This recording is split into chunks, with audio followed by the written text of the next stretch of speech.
Ladies and gentlemen, episode number 425 live.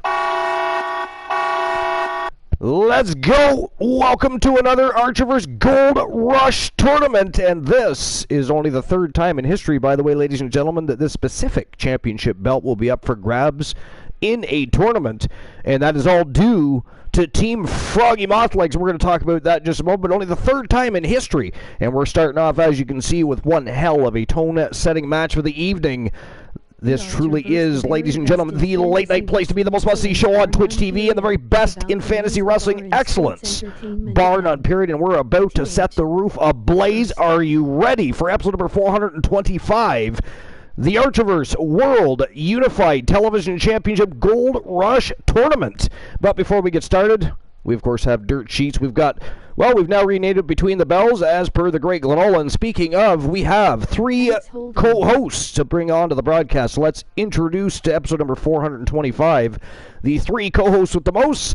We have Froggy Mothlegs, we have the great Glenola, and Boss Apollo in the house. Welcome to the show, guys. Howdy, howdy. Good evening. I am here. You are here. Is the Public Enemy here? I mean, I expect Leo the King to pop into the chat right now and say, hey, Public Enemy represented. Although we do have to hire his little brother at some point. Is his little brother ready for a career in the big leagues? I think he is.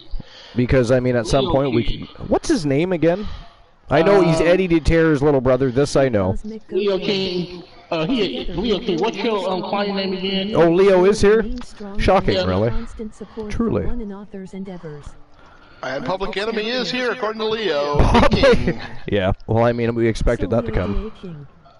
Together we will grow strong in our communities. And hello, Cosmic Goat Bear. Welcome in, Cosmic Goat Bear.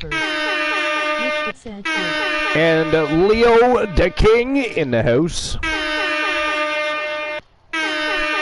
Welcome in, guys. Welcome to the Gold Rush Tournament.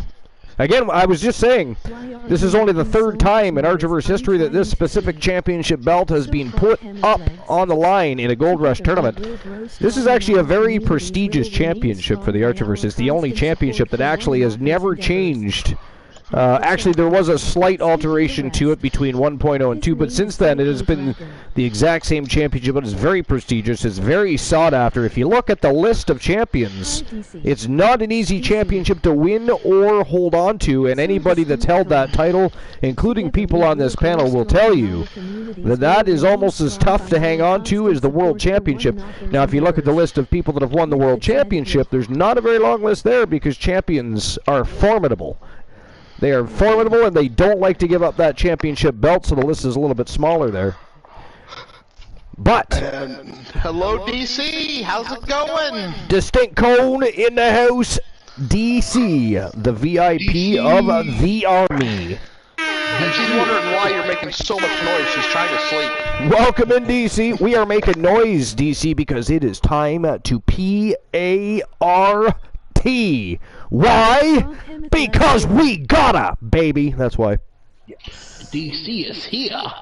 But anyways, 425 episodes. We are only 75 episodes away from 500. Should we just start advertising that now? Should we just get that, you know, permanently stamped on people's minds now? The Slammiversary, how long did we advertise for that? A good 2 months? I get 2 months. Yeah, because I think we started advertising that for Halloween Havoc, yeah? Something like that? Glenn, thank you for the so. I can't even remember now. Oh, his name is Psycho Dragon. We also have to come up with a... of course, we will do this at a later time. But we need to come up with a new stream preview for the new year.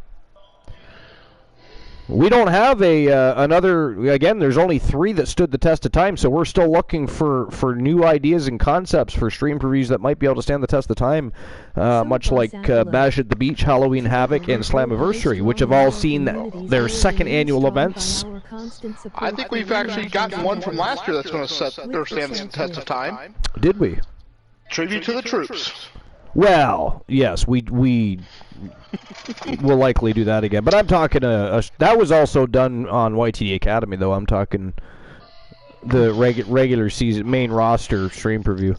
We don't have one yet we haven't come up with one for January yet. So if anybody has some ideas they want to toss around, make sure you get your ass on the Archivers Discord. Can we get the Discord link dropped, please? And go to No Holds Barred, or well, I know you got to go to No Holds Barred. There's really nowhere else. Archers Army And let us know what your thoughts are. If you've got an idea for a stream preview.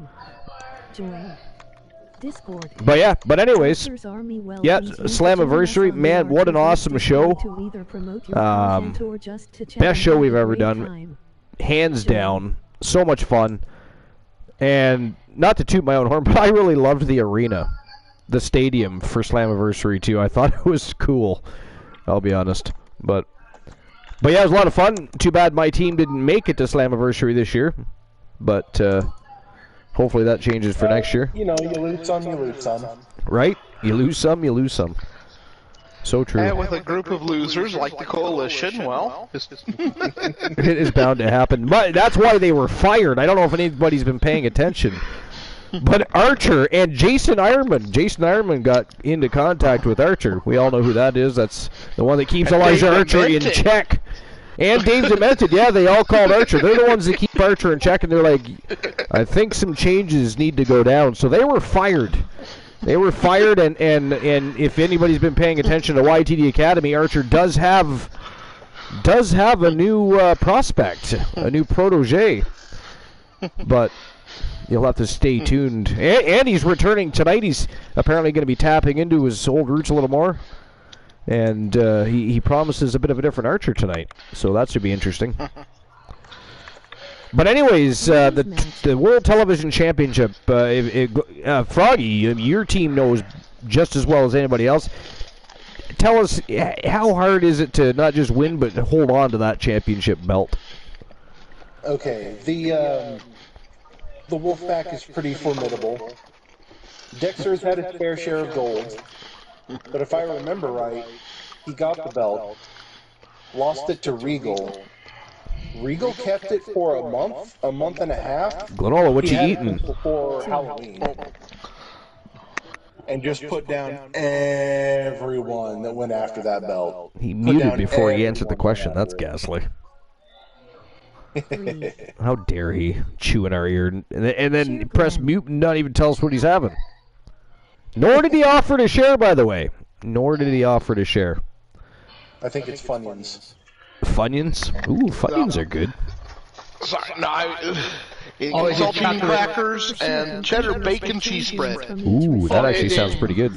Oh, and the chocolate licorice. And I went to eat one and forgot I was muted, so I unmuted in order to eat it. Fair. Doing ASMR. We offer that too here at the Archerverse. Yeah, ASMR. All the way from Team Glenole. And if the correct host is here, you'll even get a snore stream. But anyways, I was saying to Glenola earlier, Froggy, that this tournament, technically, you're doing as far as what championship is being put on the line.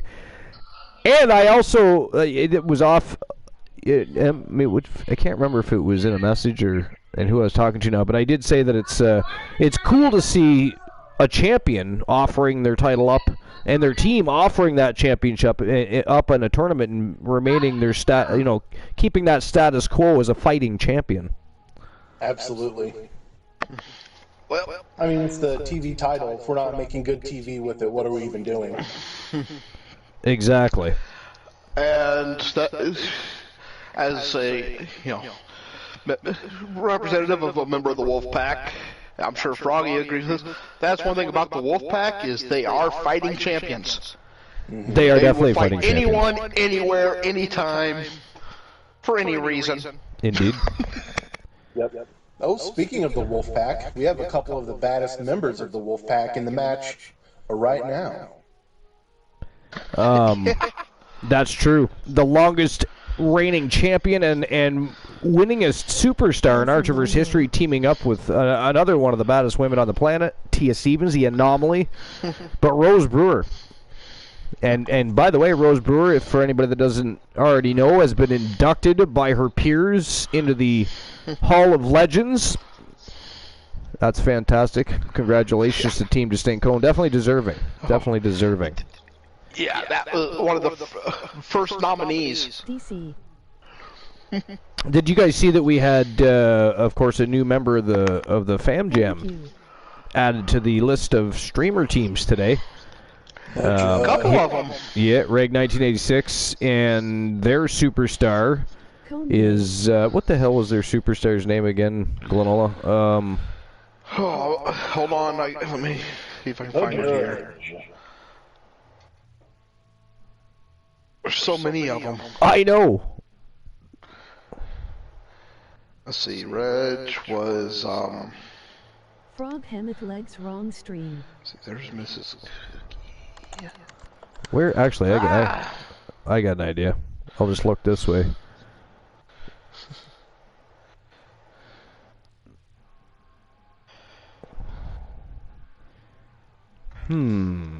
It was. Be right Is that back. the judge? Yes, the judge. Thank you. I don't know why I couldn't I remember. had to think for a minute. And Yes, and the judge had a match over at YTD Academy as well today. And it was against Cameron Grimes, and a victory for the judge in his debut matchup. So, and then of course we had Mrs. Cookie join our Discord. She's not an actual member of the streamer teams yet, but I believe she is going to be very soon becoming a member of the streamer team, and it looks like probably joining the Wolfpack. I'm sure that's not a shock to anybody. The Wolfpack expanding Imagine saying their that roster and they still is not have going to find surprise it back. anybody. But we go for quality. quality. Not quantity at all. Anybody Mrs. Cookie sees fit to represent is of quality. So I wonder if she's going to bring in Tifa Lockhart as her client. I'd be alright with that. I'm not even sure. Does she have is that one of her wrestlers? No, that's one of her cosplays. Well, we could. I mean, she can have anything she wants. No, I don't. That whole wrestler search is currently an ongoing process. I'm not sure exactly when that's happening. DC, you're here. We still have to get together and discuss Mrs. Cookie's wrestler.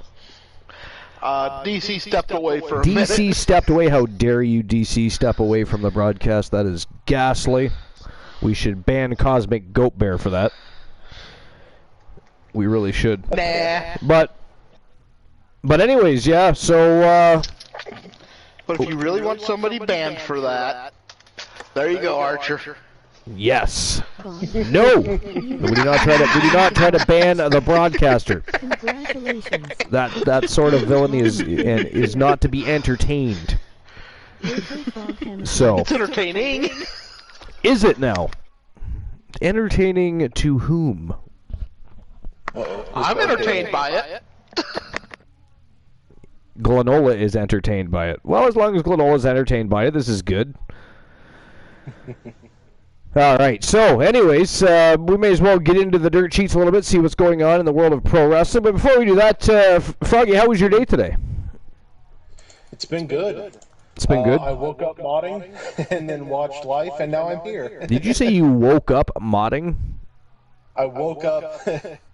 I woke up modding. I woke up, my phone was in my hand, and I was banning people. It was great. Nice. Some people sleepwalk, and Froggy, he sleep bans apparently. Sleep mods. Welcome back, Nice. DC. Now that is dedication. goody. That is dedication. Hey, Glenola, how was your day? That's Bromer level.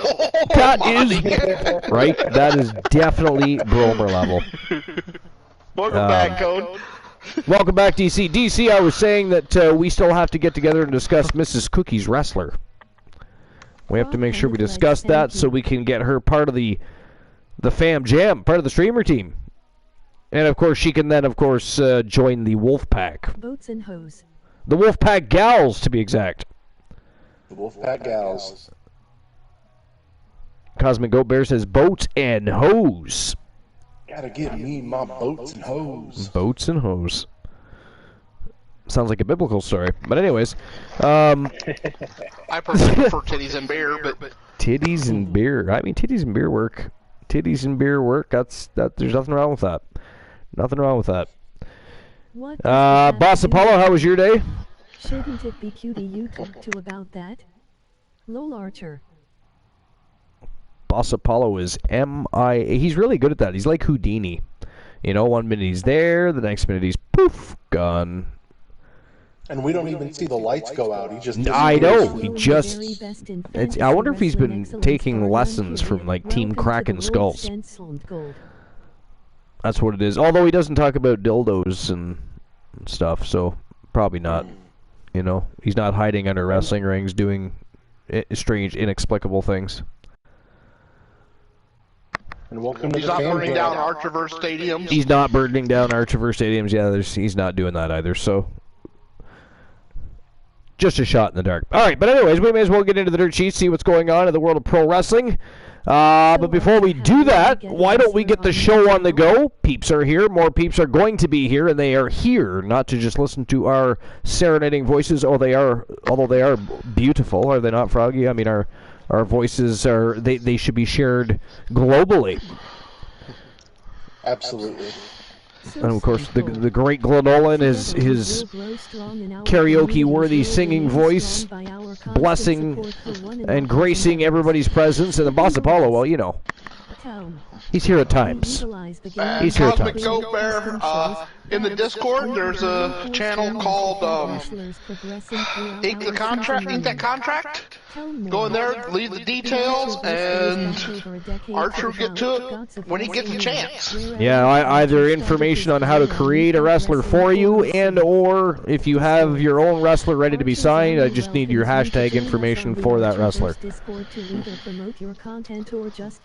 Yeah. Having the hashtags does speed things up, just to let you know. It does. If he's got to create it, you usually got a two-week, maybe a month wait. How dare you? Gaslight. Am I wrong? I mean, You've gotta sometimes. find the right wrestler. Sometimes. You've got to find them an A quality, overall package right? A quality, right? We don't want to be just handing them no jobber. I mean, Yes. but anyways, I say we get the show on the go and get this first match out of the way. This tone-setting match of the evening is going to be absolutely fantastic. We have the New Millennia from Team Sir Jack the Greatest taking on from Team Boss Apollo and Team One Woozy TV. They are formidable former champions themselves, and actually they're current reigning defending Archiver's World Tag Team Champions. The Warrior Princess Olivia Payne and the Freak Nikita Razor. They are better known as the Faces of Fear. They're also taking on from Team Tilietta Pierce and Team Distinct Cone, the Wolfpack Gals, members of the Wolfpack, ready to take down and destroy the women's division no matter which roster they head to. And then the defending champions, putting their titles on the line from Team Joe Link. They are members of the Outlaws, Carmella and Asuka, and they're putting their titles on the line here tonight in this 8-woman affair, and it is also an Iron Tag Team matchup, so it is going to be absolute fire. That said, are you guys ready to rock and roll? There are some amazing and Ready to rock and roll. awards to choose from if you are. All right, so To quote the great movie The Crow, fire it up, fire it up! fire it up. Hell yeah! All right, so without further ado, ladies and gentlemen, episode 425 comments. live. Let's go. Superstar. Today, Frog I will. This is not a good night for me, Archer. While we're waiting for the Vixen villains to make their way to the ring, I'll get the betting line open for everybody. Just give me a moment. I did see. I don't know who did it, but I did see somebody open the betting lines. I'm on it. Yeah, they've all been opened. Shit! What just happened? Is there a betting line? I don't even. I don't know. Is there a betting line? Can you bet? Yeah. Okay, I have no idea really what happened there. Like, I didn't even touch anything. It disappeared and started itself. I'm a little worried now about the future of the show. I mean, if my Twitch mobile app is, you know, acting like it's being possessed by an apparition, then, you know, what else is going to happen? Yo, life is great! Invading the compound with 5 villains! What up, friend?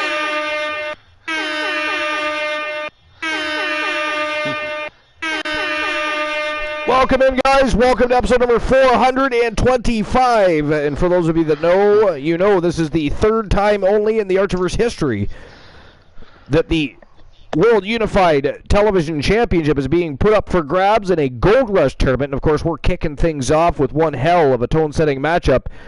It is an 8-Vixen Villain Tornado Tag Team matchup, but it is under Iron rules. So it is an Iron Tag Team match, and it is for the YTD Academy Women's World Tag Team Championship. The Outlaws, Carmella and Asuka, putting their titles on the line against the New Millennia, the Wolfpack Gals. And I think the Wolfpack Gals are taking this. What do you guys think? That is who I'm going with, the Wolfpack Gals. I've already got $1,000 on them. You've got $1,000 on them? Glenola, who are you going with? I'm going with the Wolfpack Gals. But anyways, and the Faces of Fear are also in this contest, ladies and gentlemen. Uh-oh, here we go. I'm rooting for the Wolfpack Gals. You're rooting for the Wolfpack Gals, betting for the Wolfpack Gals, thinking about the Wolfpack Gals, frapping to the Wolfpack Gals, buying lunchboxes with the Wolfpack Gals, lingerie. We get it. You are on board with your own team. Self-appreciation. It is almost... I mean, it is sketchy. It is sus. Well, when we try to appreciate Archer, we get in trouble. So we guess we have to appreciate ourselves. So. As I was about to say, we also have the Faces of Fear in this contest, and as you can see, they are already the Wrestle Wars Women's World Tag Team Champions. So they are looking to become double tag team champions here. They got a lot riding here. They've got some extra motive in this matchup, if you will. But Wolfpack Gals are a scary, dominant team. And then you have the Outlaws. The Outlaws are very good at finding ways to win. They have won some of the biggest matches in the last few months, bar none. When nobody else thought they were going to win, they pulled a win out of their hats and became champions. And then you got the New Millennia. By the way, have also been champions. They've also tasted championship gold on the main roster. So everybody in this matchup is a former and or current women's tag team champion. It's going to be a very, very good match. Akira Blade is one of the hottest new individual performers. One of the hottest new fighters in the roster so far. But, you know, the Wolfpack is the Wolfpack. Yeah, exactly.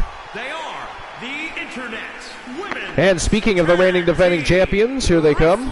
Champions, Carmella. Come on, people. We got a minute left. Get your bets in there. Betting is always one of those things that start off slow. People like to save their Archiver's bucks and bet on the matches on the main features or main card, depending on what we're doing.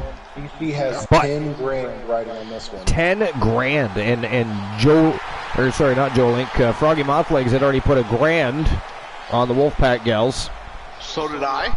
It looks like somebody may have put $100 or $100 on the Wolfpack. I mean, you can bet 10 Archiver's bucks and be in the game. True.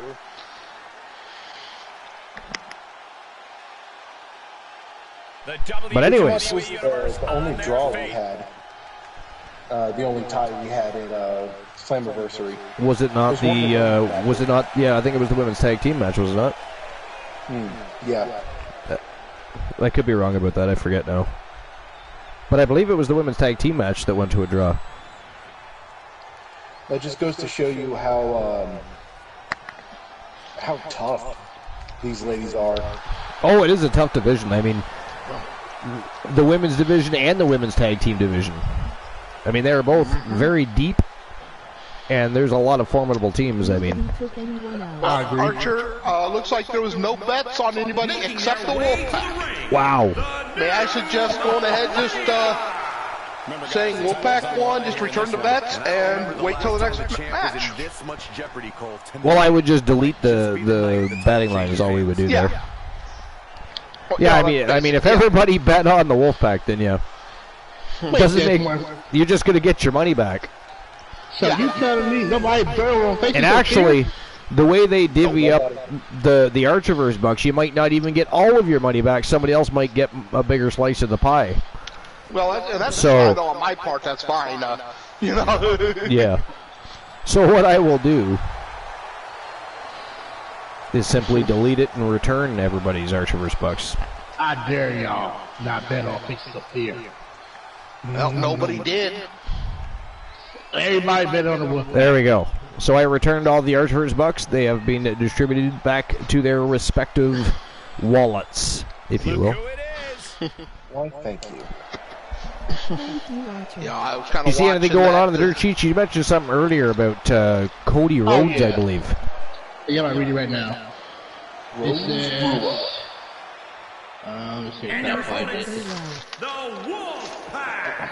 It's a big-time opportunity, Byron, as the title will be on the line here. You're right, Michael, and judging from the response on social media heading into this match, we're likely to see a new champion here tonight. it is published August 8th. I said August.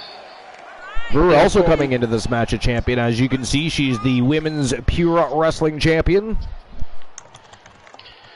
It was published December 8th, 2022 by Andrew Ravens. Cody Rhodes looks jacked ahead of his WWE return. WWE pushed Cody Rhodes as the top star from the moment he returned to the company during WrestleMania 38. And his feud with Seth Rollins further emulated for him and established Rhodes as a big star. However, he was sidelined following his Hell in a Cell match with Rollins due to a torn muscle. Rhodes underwent surgery for his injury and been working hard rehabilitating his injury afterwards to make it better.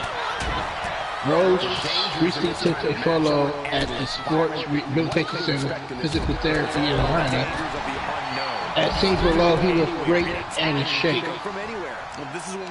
A PD report, Cody Rhodes is back to normal training after his injury and had headed a return during the Royal Rumble match next year as a surprise. So I'm thinking he's going to be number 30. Well, I mean, I fully expect Cody Rhodes to come back and win that Royal Rumble, to be honest. Me too. Anybody not expect that to happen? Because a lot of people seem to think The Rock is going to come in and win it. Yeah. So that was a rumor. That was a rumor. The thing is, though, The Rock doesn't need to win the Royal Rumble to challenge Reigns. He already snuck in there with that comment of him being the actual head of the table. So there's a rivalry, a little bit of a rivalry there within the family, anyways. And he's The Rock; he can challenge him anytime he wants, anyways. So he doesn't need that Royal Rumble win. But Cody Rhodes does need that Royal Rumble win because it helps further solidify that story and that journey we're going to go on of him chasing the title his family has never held on to. It was stated that he do win the title. They say that he was going to bring back the classic title. He can bring that title back. Well, we're getting new championship belts anyway, so yeah, we need to. You know what? I can't wait till we have proper championship belts back. It's going to be exciting. And I'm surprised they didn't create one for Roman Reigns anyways. A guy that has just put himself into the history books as amongst the longest reigning champions of all time. And he's carrying around a giant Vince McMahon era network plugging belt buckle that is supposed to represent a championship belt. It is time for those titles to die. They've been around for over a decade too long. Tell you the truth, I never liked the use of the title. I never liked that belt. And if I ever see a Peacock Championship, I am seriously going to ban the entire WWE. They will never be allowed to view our product because they are not deemed worthy at that point. Of course, I make that joke because, you know, AEW went the extra length. Instead of having a television championship, they actually call it a TNT championship, which of course, we have one. Mostly it is spite for the most part, but it is a television championship. Or at that point, technically a network championship, right? So, but, yeah.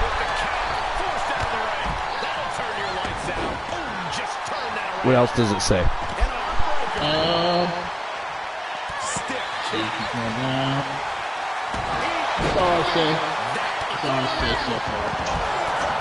Oh, you got anything good? Cut the wrists. Oh, glue that wrist on. You got anything from the dirt sheets? I don't have any dirt sheet material. Oh, just Google pro wrestling news and rumors. I've actually got something, Archer. Do you now? Wow. And some things I think you'll be happy with it. Okay, I'm intrigued. And it involves Tony Khan. This is from Wrestling Rumors. Did he get amoebic dysentery and that he's shitting razor blades currently? No. But it was written by Derek Stoughton on December 8th, so today. Tony Khan reveals details of William Regal's return to WWE. What do you know? And here it is. There it is. During the media scrum of the upcoming ROH Final Battle pay-per-view this weekend, Tony Khan revealed some of the details behind William Regal's departure for AEW and return to WWE. Let's go! Khan said that Regal approached AEW's legal team with a request for the promotion not to renew his deal as he wanted to return to WWE. Not only is his son working in WWE, but he also wanted to coach alongside his old friends now that Triple H has gained control of the company. Furthermore, Khan says that Regal's release dictates he can go back to WWE and coach, but not be an on-air personality in 2023. That's rough. Well, I mean, when he was last with WWE, he wasn't an on-air personality anyways. He was working behind the scenes and working with NXT. He pretty much ceased to be on television after that one angle he did. I'm trying to think off the top of my head what that was now. But yeah, he was... So he'd simply be coming back to do the same thing, right? So that's okay. And eventually, once that clause is up, he'll be back on TV. He'll be definitely back on TV doing something. Especially when MJF shows up, you know. You know, when MJF shows up, he'll definitely, because by then that clause will be up for sure. I got something. It says Kenny Omega defends Seth Rollins. Matt Hardy talk final match as Sami Zayn praised MJF.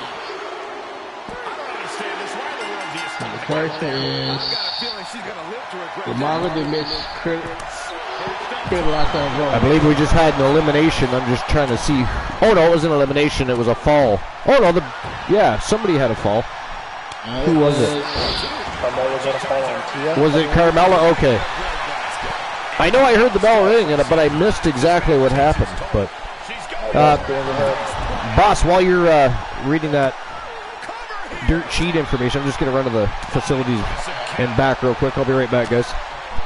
Kenny Omega and Seth Rollins may be in wrestling companies, but it doesn't stop Omega from having respect for all Rollins that accomplished in his career. The former WWE and WCW creator writer Vince Ruffalo, what's his name, made waves this week by questioning if Rollins should be in the WWE Hall of Fame one day.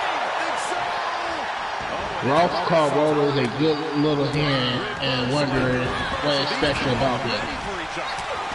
Omega responds Ross's quote on Twitter and called Rollins a very deserving Hall of Famer. The challenger eating up some damage. Yeah, I think he is a freaking Hall of Famer. For sure. I mean, he's worked with Triple H, he's worked with The Fiend. Yep, He's had a Shield. Let's see. Alright, it says Matt Hardy wants another Hardy Boy versus Anthony Christian match. At 48 years old, AEW star Matt Hardy is potentially entering the twilight of his career. And he has an idea of how he would like to go out. Speaking to the screen life of Matt Hardy's podcast, Robert Deaney Hardy revealed that he would like to renew an old rivalry in his final match. Team Ringo Jeff Hardy with Anthony Christian. Our rivalry is just iconic, Hardy said. I feel like that would be a pretty amazing way to end it, having one last match with you guys.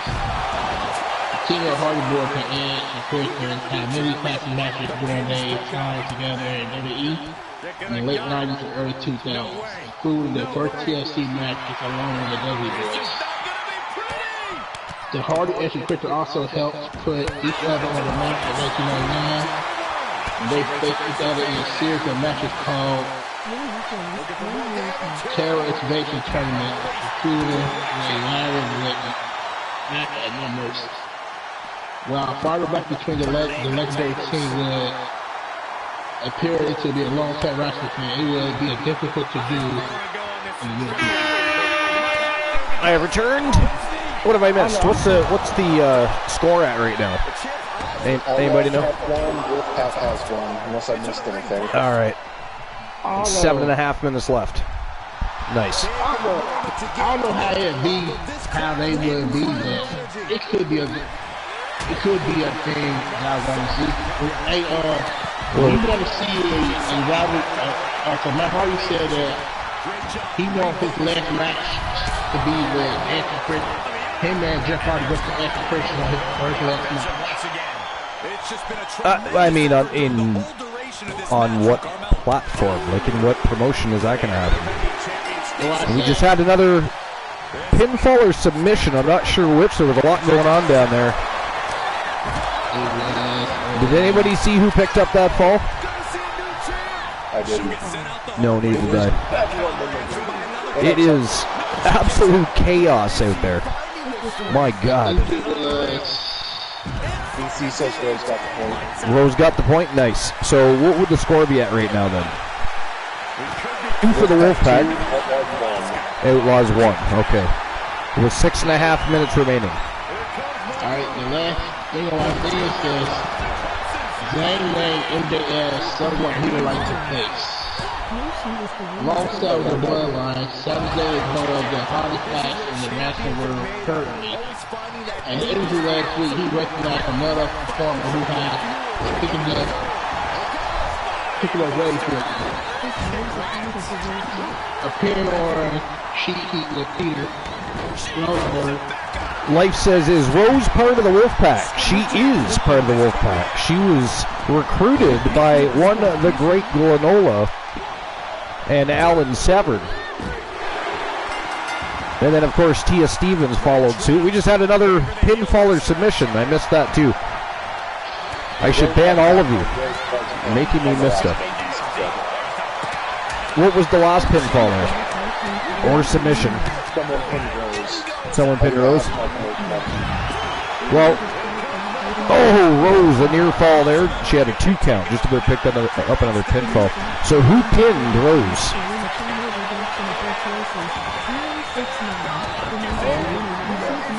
Unknown. Tia Stevens just tapped out Nikita Razor. So there's another point for the Wolfpack. Rose Brewer just speared Asuka right off of her feet. That was absolutely savage. Did you see that? Almost broke her in half with that one. And then tosses Asuka right in to Akira Blade and knocks her down. Hey, Archer, there is a rumor backstage. You've mentioned recruitment of the Wolfpack. That the Wolfpack Horsemen have added a 4th member. Did they now? There's no details yet of it, but that's kind of the rumor. A rumor, a swirling about a 4th member of the Wolfpack Horsemen. Interesting. Stay tuned for further details, as they are vague at best at the moment. Look at this. We got Alice Blade on the outside with a pinfall. But Rose Brewer makes it out.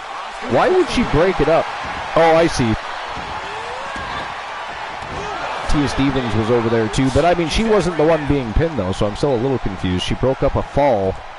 Although I guess if somebody else gets a fall, then it catches up to their so far 3 falls. They don't want that to happen, I suppose, at the end of the day. Anyways, I got something interesting here. Now, this is from cinemablend.com, and it was by Mike Jost. We've read a couple of the articles from Mike Jost before. And it says, the latest on Sasha Banks' pro wrestling future could be bad news for a WWE return. So this sounds like the start of something big. 2022 has been a massive year for the WWE in terms of getting back some of its most beloved former superstars.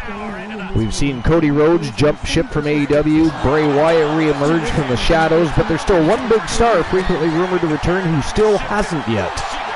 Now it appears that Sasha Banks' return to the WWE could be on hold indefinitely in light of a recent report that states she'll be at a major international event.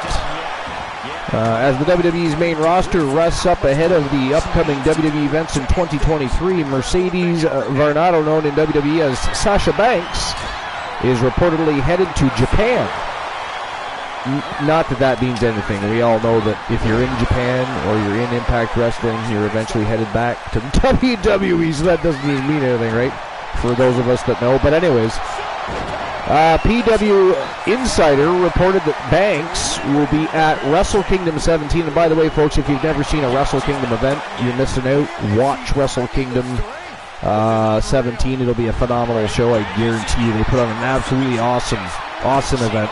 It's much like WrestleMania. You will absolutely enjoy it, so definitely check it out. There's another pinfall or submission there. I heard the bell. Somebody's going to have to keep me posted on what's going on while I'm reading this article. But so which is Outlaw's got one? Okay. So which is scheduled to take place on January 4th in the Tokyo Dome. Some absolutely amazing matches and events in wrestling history have taken place at the Tokyo Dome, by the way. Ric Flair has sold out that place, I don't know how many times, but the report admits it doesn't know if Banks will appear in front of the audience or just be in the attendance, but adds that she's being brought to the event by New Japan Pro Wrestling. For those unaware, Wrestle Kingdom is New Japan Pro Wrestling's equivalent to WWE's WrestleMania. We just talked about that. To hear that New Japan Pro Wrestling wants Sasha Banks at its event may indicate the company wants the superstar to work there. Banks has been training, and there's another fall. And I missed it again. I should ban everybody. The face has got that one. Okay. Banks has been training in facilities prior to this, though at this point some believed it was for her eventual return to WWE. Sasha Banks also previously teased a team-up with former WWE star Kairi Sane, who currently works with another Japanese wrestling company, Stardom, which shares the same corporate owner as New Japan Pro Wrestling. These two factors have fans wondering if Banks has been training in preparation to work over in Japan, which several WWE stars past and present have done in their careers. Brock Lesnar, Kurt Angle, AJ Styles, Shinsuke Nakamura, Andre the Giant. I mean, the list goes on. The list goes on. But anyways. So yeah, they've all worked in New Japan Pro Wrestling at various points when they weren't in WWE. Sasha Banks hasn't wrestled in the WWE since she and Naomi handed in their Women's Tag Team Championship belts and walked out. There's another... I'm going to ban this entire stream. I'm missing the entire show with this article. Although I do handily, of course, blame Froggy Mothlegs for this. I did ask if he had anything from the dirt sheets, and he pulled a Boss Apollo. Boss is laughing. The Boss came unprepared many a times. If you would ask the great Glenola, he would concur that. But so you wanted something different, so I found something. And then you read off basically the same information before I did. Nice. So you can on that one. So the WWE. I did. So the WWE issued a statement on the incident soon after and suspended both wrestlers indefinitely for what fans soon realized was not scripted and instead was a very real situation. Ever since Triple H stepped in as head of creative, there have been many rumors about Sasha Banks and Naomi making their way back to the WWE. For all the smoke of those rumors, though, there has been yet to be a fire or definitive proof that Banks or Naomi will return. Currently, one could argue the opposite, as beyond the latest report about Banks and Naomi was recently spotted with current AEW TBS Women's Champion Jade Cargill. We got 3 seconds left here. Let's go! Wow! Ladies and gentlemen, the winners of the match, and still the YTD Academy Women's Tag Team Champions, representing Team Joe Link, Carmella, and Asuka, better known as the Outlaws, and they are still your champions. That is phenomenal. Wow! You know what? No offense to Team Joe Link. Yeah, I didn't expect that. I would not have thrown down, although apparently nobody else was throwing down on the Outlaws either. So if somebody had a bet even 10 Archivers bucks on the Outlaws, at the time the pot was at 12,100 Archivers bucks, somebody would have got a very good payout. Very good payout. Lesson learned, ladies and gentlemen, because I simply gave everybody their Archivers bucks back. Remember, you don't have to bet $100. You don't have to bet $1,000. You can bet 10. Get yourself into the game. Participate. It's what adds that extra dimension, that extra little bit of fun while you're watching the matches take place. You can bet and win a few Archivers bucks to use for various things. But anyways, I will issue the payout. No, I won't. There isn't one. Haha. I do not have to. But congratulations to Team Joe Link. Another big win for Team Joe Link and the Outlaws. Congratulations. All right, on to the... absolutely. All right, now, ladies and gentlemen, it is on to the main feature, the reason we are all here. The third time in Archerverse history that we are going to see the World Unified Television Championship on the line in a Gold Rush tournament. And ladies and gentlemen, that tournament is starting right now. Without further ado, and look at this quarterfinals lineup. Starting off at the top of the quarterfinals, we of course have the former World Television Champion, the man that Ghost Dex Rider smoked out, if you will, to become champion. He is Sir Lord... you like that, did you? how dare you make me laugh in the middle of a rant? I'm off on a tangent here, and you interrupt me and make me laugh. Break kayfabe. I feel like Roman Reigns now. Anyways, Sir Lord William Regal taking on the OG villain of the Archerverse. And I don't know if anybody watched any of the YTD Academy matches today, but the OG villain had himself a match today, and man, oh man, what a barn burner. Big victory for Kareem Key Woods today over at YTD Academy. Hopefully he didn't burn himself out too much. But we also have Tenacious B from Thrill Zone Wrestling. By the way, the villain from Team I'm Just Key. Can we get a shout out for Team I'm Just Key? I believe it's exclamation point key. I could be wrong about that. Glenola will know anyways. But Tenacious B taking on Ravishing Rick Rude, who bursted back onto the scene with a big victory in YTD Academy, then challenged Bruiser Brody to a match for the YTD Academy Legends Championship. Brody, of course, without hesitation accepted. Rude smoked him out too. I've got a thing with the word smoke tonight because Dex Rider is the champion, and as you can see, he's a bit of a flaming. He's a bit of a flaming situation. His hair is always on fire. It is not my fault. So therefore, smoked is being pulled into the realm this evening, Froggy. That's just the way it has to be. He is a walking inferno. It's very distracting, might I add. But anyways, Tenacious B from Thrill Zone Wrestling taking on a Ravishing Recruit. We got Fat Lad Mitchell Vaughn from Team Dogface looking to take out Bruiser Brody, who is also in this tournament. the man that Ravishing Rick Rude beat for the Legends Championship. Last but not least, we got Roman Reigns, the Tribal Chief, the head of the table from the Bloodline, taking on the one, Elijah Archer, who of course is also tied to this championship, is rooted and would love to strap that title back around his waist. To do so, he's got a lot of villains to go through to even get to the ultimate villain in this case, the reigning defending champion, Ghost Dex Rider. But the Professor of Vengeance. The Professor of Vengeance. Now, are we opening the betting lines for this match? We have the next three. Next three, okay. So let me go ahead and. I thought I did the first four, which puts it into the championship rounds. All right, so let me get the betting line open for this first matchup. So who moves on to the semifinals? I don't think my chat goes back that far. I'm going to go with Key. You're going to go with Key? So we got William Regal. Sir Lord William Regal. Regal takes this. And we also have the OG villain of the Archiverse, Kareem Key Woods. Want to become someone else for the day? We appreciate the confidence for Dexter. 5 minutes to make your bets. The betting lines are now open.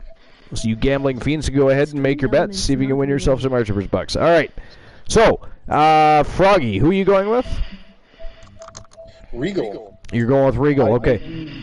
I think he wants that thing back. You just want to see Dex and Regal duke it out again. I mean, let's face it, Dex won, but that was a badass match. Boss, what do you think? Nope. I want with Regal. You're going with Regal. And Glenola. Oh, you're going with Key. Glenola and I are going with Key. It is 2 for Key and 2 for Regal. It is the Glenolaverse and the Archiverse against Froggyverse and the Bossverse. I'll take it, LOL. And there we go. So now all 4 of these first matches will be betting lines opened. All right. Go ahead and gamble away, but without further ado, it is William Regal versus Kareem Key Woods, opening match for the quarterfinals. Who's moving on to the semis? Let's find out. Let's go. Joe Link claimed a superstar. Okay, Joe Link, I don't know if you were paying attention to any of the conversations on the Archiverse Discord today, but there is now a section for when you claim a superstar. You simply go to that section on Discord and put your wrestler in there so that we can all keep track of who is in control of which superstars and which management teams have which stars as their clients. But excellent. Who did he claim? He claimed Alexa Bliss, Breaker, DMD. Okay, so he's reclaiming. All right. Oh yeah. He reclaiming those. Yep. That makes perfect sense. They're all part of his team. Good. He's got a strong team. He does. Can't even argue. No, cannot argue one bit.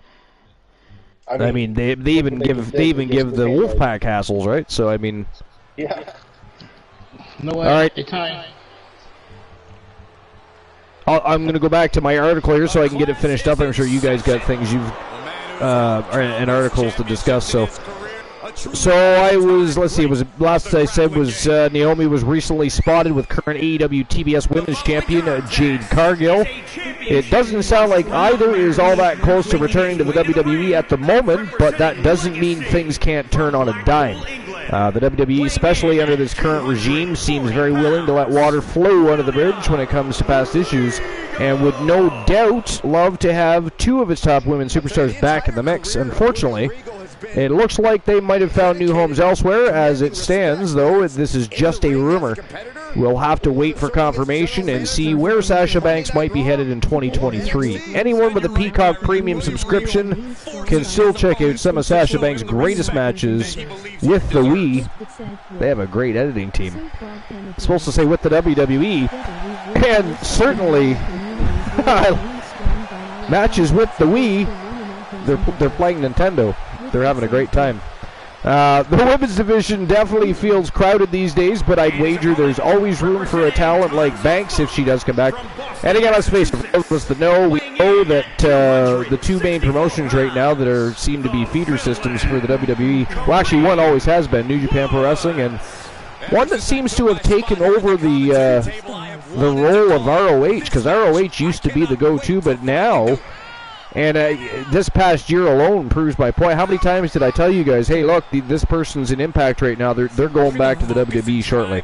You know, I was just paying attention to patterns, you know, and it seems to be. And you know what? Good for Impact Wrestling. And you know why? Because like ROH, who unfortunately got bought out by AEW, very sad thing, by the way. It'd be nice if Tony Khan would sell that to the WWE. But, I mean... Sadly, they were bought, but like ROH used to, they used to worry about themselves. They weren't talking about the WWE on every single show to try and get a pop. They weren't talking about them in media scrums. You know what I mean? They did their own business. They got a lot of great talent under their banner, and the WWE utilized that to the greatest at the time.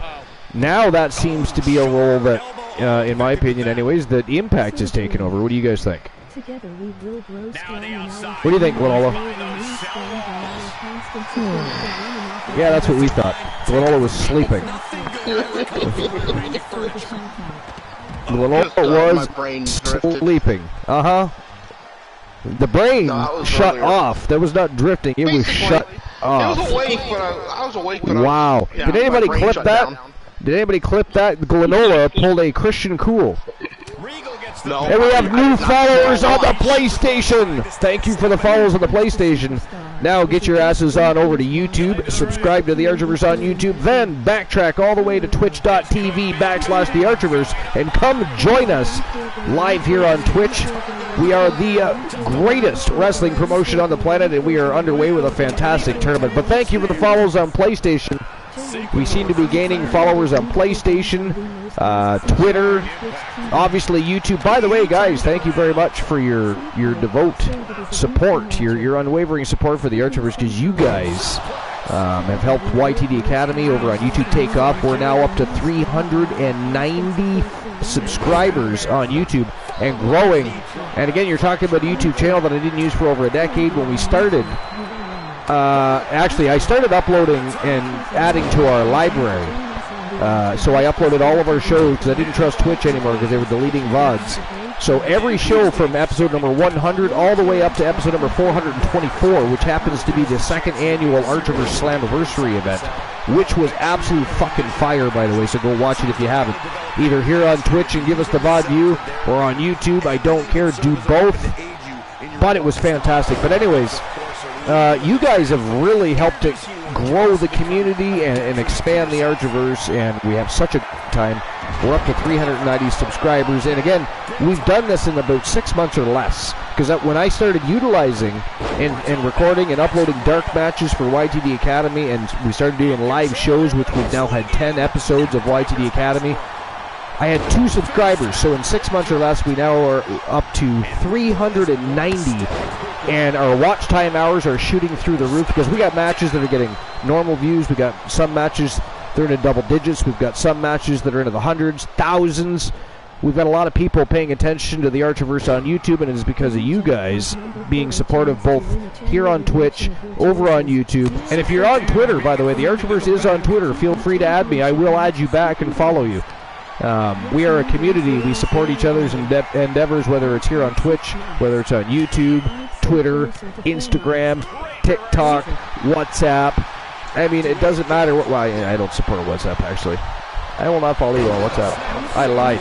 I just lied to your ass. I will not follow you on WhatsApp. Fuck that. Fuck that app. But if there is a fuck that app, can we create a fuck that app? Froggy, can you get on that, please? Thank you. Appreciate that. He is on the job.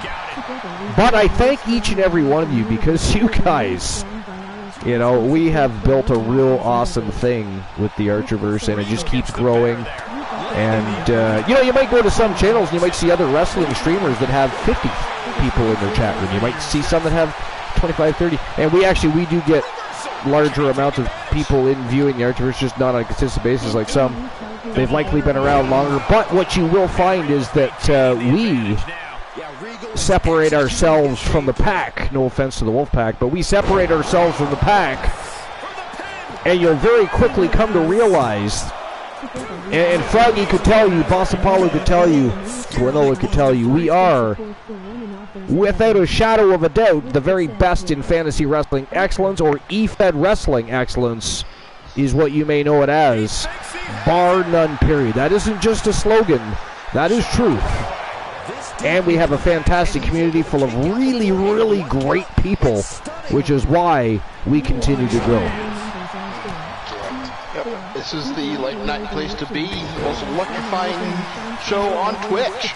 The most electrifying show on Twitch TV. We now have a new...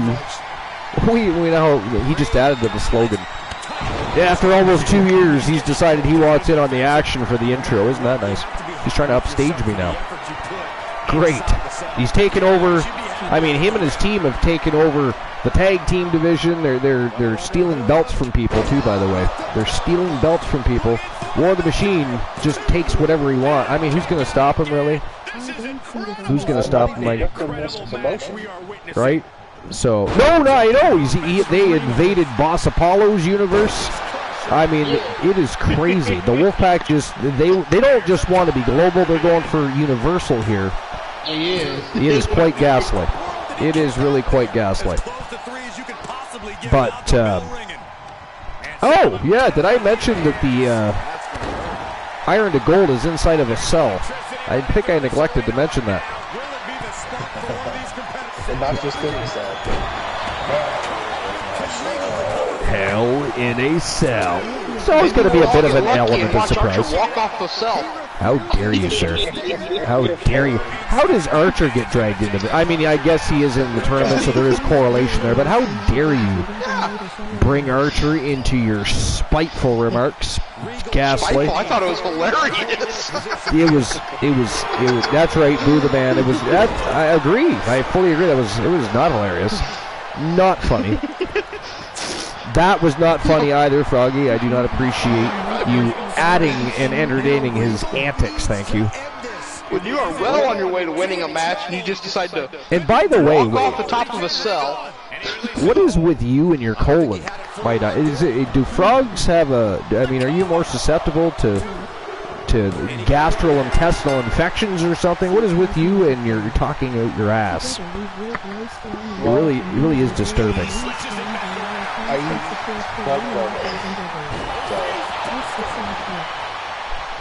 I mean, fair. I mean, they do have to be. I would imagine that cockroaches would be gassy, would they not? Oh, they have a very particular scent after they've been processed. I would think they probably taste a little foul too. You know, I would think. They're quite rich in protein. And disgusting to me, if you can imagine. Hey, check this out.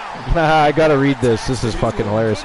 F4WOnline.com, and it's by Ian Carey. We've read the articles from them before, but we all know who Josh Alexander is. He was in WWE, and of course is in Impact Wrestling now, but he says signing with AEW was on the table, but felt he should stay with Impact. Alexander re-signed with Impact earlier this year instead of going to AEW.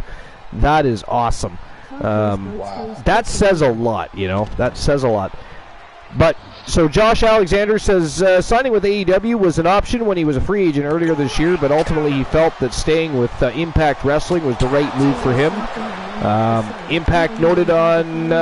Alexander noted on February 14, 2022 that his contract with Impact Wrestling had expired and he was currently a free agent. He ended up returning to the promotion a few weeks later and announcing he had re-signed with the promotion. Alexander spoke to Chris Van Vliet recently and noted that signing with AEW was on the table during his free agency. It was definitely on the table, and it was definitely a thought and all this other stuff, but I wouldn't say it was too close, because with all the stuff that had been happening with Impact, I really felt like I should stay. And I also, with the stuff happening at AEW and with me watching every week, I still watch everything to this day, but I just like, for me as a pro wrestler, my fulfillment of what I do is to go out there and wrestle and show what I can do. I think my benefit is bell to bell. That is where I will gain notoriety. That is where I will show my worth in the pro wrestling scene. And at the time, watching AEW, it didn't look like a lot of people were getting opportunities to do that stuff outside of like the top 20 people that were on the roster. And how many times did I say that very thing, guys? Think about it. Think back for a moment. Past shows, how many times did I say, much like WCW did, and even WWE during the Attitude Era, they had about 20 guys that got the spotlight. Everybody else was pushed to the side or put in some ridiculous comic relief situation. You know what I mean? It was AEW is already doing that in their infancy of their promotion. It's absolutely absurd, but anyways, you matches on Dark that are just like managers. Right, and Dark is a very weird thing anyways, like nobody even watches Dark. You'd see people shuffle in and out and shuffle in and out there. They get their runs for a few weeks and then they go back to shorter matches on AEW Dark, and it was just Impact has been so good to me. And before I continue reading, you know, I applaud Josh Alexander. Good for him. Impact was the first company that gave me an opportunity and got me that visa. Did the stuff, and like it's been roses since I got there, man. I won the tag belts 3 months after I signed and got there. And I had the longest running tag team championship run, you know, and then soon as Ethan left, everything is like going through your mind, and I was stressing out about, like, man, I hope I don't sit on the bench and just have to watch the shows until they figure out what they're going to do with me. And immediately I got an opportunity in the X division.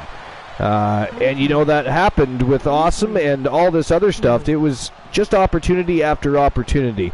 I think all you can ask for as a wrestler is for an opportunity to show what you can do. Give me the ball, and if I drop it, that's fine. But you know, there's given me the ball a ton of times, and I don't think I've dropped it yet. So I'm just going to ride this out and see how it goes. Alexander defeated Christian Cage to win the Impact World title for the first time at Bound for Glory 2021. Moments later, Moose would cash in his title opportunity and take the title away from him. However, Alexander won the title back by defeating Moose at Rebellion on April 23rd, 2022. His 229 days spent with the belt ranks him 7th all-time in the title's lineage. So that's pretty cool. Wow, Regal's getting a lot of points using a very familiar-looking neck crank. I know! Where he might have learned that the usefulness of that kind of a maneuver. And that wouldn't happen to possibly be the Alpha Particle, would it? You know what? Yo, Reapers! Reaper Seal TV in the house. What's going on, my friend? Welcome in. Welcome into episode number 425, my friend. Yes, I'm going to give my clients, at this point, well-known submission. Just a devious thing. There's another fall for William Regal. Wow. And by the way, Reaper Seal, not to cut you off, Froggy, I'll let you get back to what you were going to say. By the way, Reaper Seal TV, for anybody that doesn't know, Reaper Seal TV is now an official member of the Fam Jam. For anybody that wasn't paying attention to Discord, he has inked a wrestler to a contract. They've already had their first matchup over in YTD Academy. We did talk about it earlier, but the judge had an absolutely epic debut against Cameron Grimes. Badass, came out victorious, and they are ready to rock and roll with their careers. So, Reaper Seal TV, welcome to the Archiverse. Now, we don't have any more regular season shows until the new year. The Archiverse Slammiversary 2 was this past Sunday night, so if you haven't watched that show already, make sure you watch that. You can watch it right here on Twitch, or you can watch it on YouTube. That's up to you. We know that you've already subscribed on YouTube, and by the way, Reaper Seal TV, big thank you for your subscription on YouTube. Thank you very much. You're going to see some epic in-ring action both at YTD Academy and on the main roster here on Twitch. But you're also going to realize very quickly, sir, that we have an epic community full of fantastic people. We love to have a good time, and although they like to troll me, they catch me in swear jars, they ban me from matches, and they like to stir the pot. They're a bunch of fucking rabid wolves and trolls themselves. You got to get used to that. But it is the late night place to be, the most must-see show on Twitch TV and Reaper Seal TV, without a shadow of a doubt. Froggy, what are we? We are the #1 promotion on Twitch TV. And Glenola, what else are we? The late night place to be, the most electrifying show on Twitch. Boss Apollo. Bad predicament right here. We are Silent. We are silent. We are putting on a show for those that cannot speak. It is a very special show. It is a stream preview. And Boss Apollo is hosting. So welcome on in. No, we are the very best in fantasy wrestling excellence, bar none, period. We are the Archivers TV. Glenola, ooh, joke time. You son of a bitch. How dare you request a joke time when I'm... Wow, look at that, ladies and gentlemen. Joke time. Pardon me? No! That wasn't a joke time. I thought it was a joke time. You know, I was looking over the corner of my eye. I thought it said fucking joke time. Damn it! Prick bastard son of a bitch. Shit. That's impressive. That's one of the quickest. Fuck. It's still nothing compared to Shit my fuck. record, but... That is absolutely ghastly. Okay, so at the beginning of this next match, I will be banned from the match. I was just talking about that. Literally. How dare you? Somehow, some way, they Look at Yo, Starter Gang, what's going on, my friend? Welcome into episode number 425. It's, of course, not one of the regular season shows, but this is a Gold Rush tournament. It is only the third time in the Archivers history that we've had the Unified World Television Championship on the line in a Gold Rush tournament. Welcome in, baby. You just missed the very first match in the quarterfinals, and William Regal, by the way, ladies and gentlemen, the winner of the match. And moving on to the semifinals of this tournament, Sir Lord William Regal moving on to the semifinals. And I'll issue the payout for that last match. Joe Link undoing the swear jar, using up that God complex. Use it. That is early, Joe Link. You realize that is very, very early to be utilizing that, sir. I mean, that could put me in a whole heap of horseshit eventually. Thank you for that, by the way. You know, I should ban you, Joe Link. You know, if you weren't the absolute best mod next to Bromer on the planet, I would ban you right now. How dare you? Ghastly. Can somebody AKO Cosmic Goat Bear for me and make me feel better? I just need some warm and fuzzies. Just a quick AKO. I mean, you can untime him out as soon as you're done if you like. I need some violence, okay? I need some violence. Congratulations. Double AKO. There we go. Double. Oh, that is absolutely savage. You bunch of savage Neanderthals. I apologize, Cosmic Goat Bear. I just wanted to hurt you once. I didn't mean to get your head almost torn off your shoulders. That is 2 AKOs. That is ghastly. All right, give me a moment. I'm going to issue the payout for that last match. Good on you, Joe. Good for you. Oh, wait a minute here. That did not work out, did it? There we go. if you put And there's some violence for you, Archer. And there we go. William Regal was the victor. And we got 4,580 Archivers bucks being distributed to the victors of that bet. There we go. Does anyone want to hear about some Jade Cargill stuff? Jade Cargill stuff. We would love to hear about some Jade Cargill stuff. And while I'm doing that, we'll get to the next match of the evening. The second match in the quarterfinals, and we'll get things rocking and rolling with that. I'll get the betting line set up in just a moment. But ladies and gentlemen, the next match of the evening, it is the former two-time YTD Academy Grand Prix Wrestling Champion. Just lost that championship to, by the way, the Terror Johnny Braddock from Team the Turret Man. Congratulations to Team the Turret Man. Can we get a shout-out for the Turret Man, please? He is now a 3-time YTD Academy Grand Prix Wrestling Champion.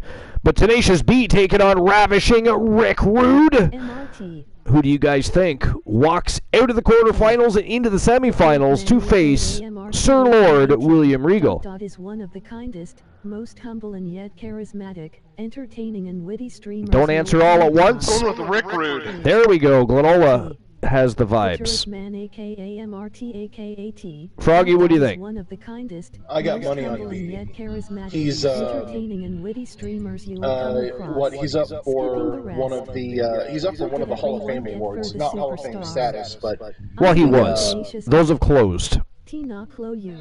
was. The ravishing one. Yes, was. But he is also a former 2-time YTD Academy Grand Prix Wrestling Champion. Yes. So he does have a noteworthy resume so far, if you will. But he's facing Ravishing Rick Rude. Then the brown one. And of course, anybody that's been a long-time member of the Archiverse knows that Rude, no stranger to the Archiverse. This is not his first run around the block. He was once part of one of the greatest tag teams in Archiverse history, the Living Legends, with, should we say the name, Gwenola, or should we not say that? We probably shouldn't say the name, right? Just leave it at great tag team. He might show up. That's what I'm thinking. That's not a good thing. And at this point, That's why I'm my luck, supporting him, is to keep he that would go far away join from War him. of the Machine because he's got that kind of mentality, and that would be absolutely gas. Could you imagine if Marshall Omega and War of the Machine ended up teaming with that person? I almost said it. I almost said it. I would have had to ban Cosmic Goat. That wouldn't work. Warren Omega would get sick of him in the first 30 seconds. Well, I don't know. Omega might like the dancing aspect of things. I don't think War of the Machine so much, but I feel like He Who Shall Not Be Named and Marshall Omega might get along okay. Oh, maybe. Yes. But War would put him through anything nearby. Fair. Just- All right, The betting lines are open, guys, so we're going to move on to the second match in the quarterfinals here. It is Tenacious B from Thrill Zone Wrestling taking on Ravishing Rick Rude, who moves on to face William Regal. We are going to find out right now, ladies and gentlemen. Let's go. And back to you, Froggy Mothlegs. All right. I'm going to have to sum up because this one's pretty beefy, but I'm going to hit the highlights. This is an article from WrestlingHeadlines.com. Dokie. Smokey. So, for those of you that don't know, Jade Cargill has been kicking around the place for a couple of years. She came into... I'll pick this up here. A couple of weeks ago, we hit the 2-year anniversary of Jade Cargill's AEW debut. It was one of the weirdest debuts in history, recent history, with her walking out and interrupting a Cody Rhodes promo to absolute silence because nobody knew who the fuck she was. Brandy came out and yelled at her for a bit. It was a ridiculous segment overall, and there was no reason to think that Jade would become a big star for AEW. Other than she was attractive and has a towering height and etc. See, I like Jade Cargill. She's cool. Yeah. I mean, and she's become a good wrestler. I'm sure that's exactly where you're heading, but because when she first started out, she was very green. She had the size, she had the look, she had the athleticism and agility. She did not have all the necessary skill, but she has really solved that problem quickly. Fast forward 2 years, and Jade Cargill is the reigning AEW TBS champion with a record of 42. Joe Link's in the house. Welcome in, Joe Link. That's our last record. There's a minor issue that people have with that number. The issue is that she was a participant in the Casino Battle Royale All Out 2021, where she was eliminated by Nyla Rose. Some people feel that not winning any sort of Battle Royal counts as a loss, while others don't count those matches win or lose in someone's record. So 42-0 or 42-1, either way, that's pretty impressive. It is. especially coming from someone who made her pro wrestling debut in the aforementioned match that featured Shaq. Joe Link has been following the Archivers for 1 year, 4 months, 19 days, and 11 hours. Thank you very much, Joe Link. And by the way, I just noticed that the Archivers channel, or me as a member of Twitch, anyways, has been around for 2 years, 8 months, 8 days, and 8 hours. Now, I was on Twitch for 8 months before I created the Archivers, so we're actually coming up on the 2-year anniversary of the actual Archivers TV channel. So I will not let you know when that date is. We will not celebrate that date. It does not matter because we are already an excellent community. We do not need to worry about silly things like that.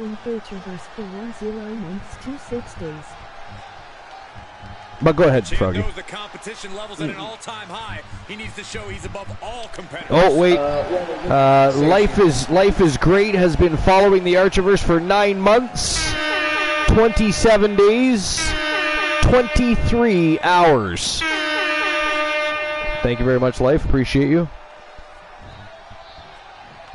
The article goes on, while I wouldn't say she's been in the running or going to be in the running for any Promo of the Year awards, she has gotten more comfortable on the line, and it shows.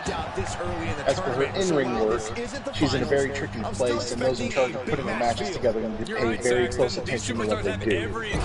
Most of her matches to this point have basically been short squash matches. That made sense for a while, but it's tough to truly improve in the ring when your matches last for 2 minutes and all you did is hit 2 or 3 moves. Yeah. At the same time, she's still too green to be involved in matches that regularly go 10 or 20 minutes in big spots. That's how you expose people in the wrestling business.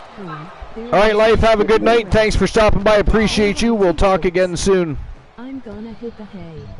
Have a good night, Life. And by the way, Boss Apollo, let's see, where'd he go?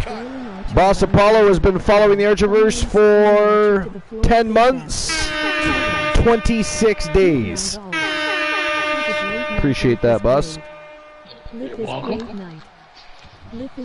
Distinct Cone, scooped me up in a bear hug. How dare you violate me like that? All right. He turns it around. It says here that there are, I think it's 35 women technically on the roster, but 30 of them are part-time competitors or more. That's Jade Cargill and 29 others. Of those 29, Jade has already beaten 16. Now, just because she's beaten them, it doesn't mean that they can't come back and beat her at some point down the road. But these are the women that Jade has not beaten as of yet. The first one that stands out to me is Britt Baker. DMD, how dare you not announce her correctly? Absolutely ghastly. You deserve those boobs. You deserve those boobs. Resident Alien. Mercedes Martinez. Joe Link, I have not. I'll do it right now. Soraya, Serena Deeb, Toni Storm. I am the game Triple H today. I will take it. Out of the ring and even closer to the chain link enclosure.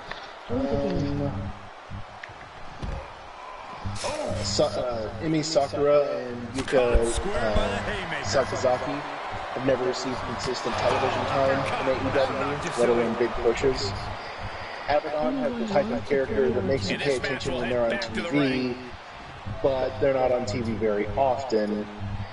It's been over a year now since they were on television, going all the way back to Halloween Week, of course, episode of Rampage, where they lost to Britt Baker. I think, personally, Britt Baker has the best chance of claiming that title. Maybe Mercedes Martinez. She's a powerhouse, and she has the experience and the experience and the skill and the power and the stamina to do it. those are my personal recommendations. The article goes on, starting with she might be the best actual wrestler in the division. However, the push she once had seems to have come to an end, as she hasn't wrestled a match for AEW in over a month now, and hasn't wrestled on television in almost 2. Chris Statlander is a popular pick, but she blew him out. He finally made it to the top of the cage after a long climb. Yeah.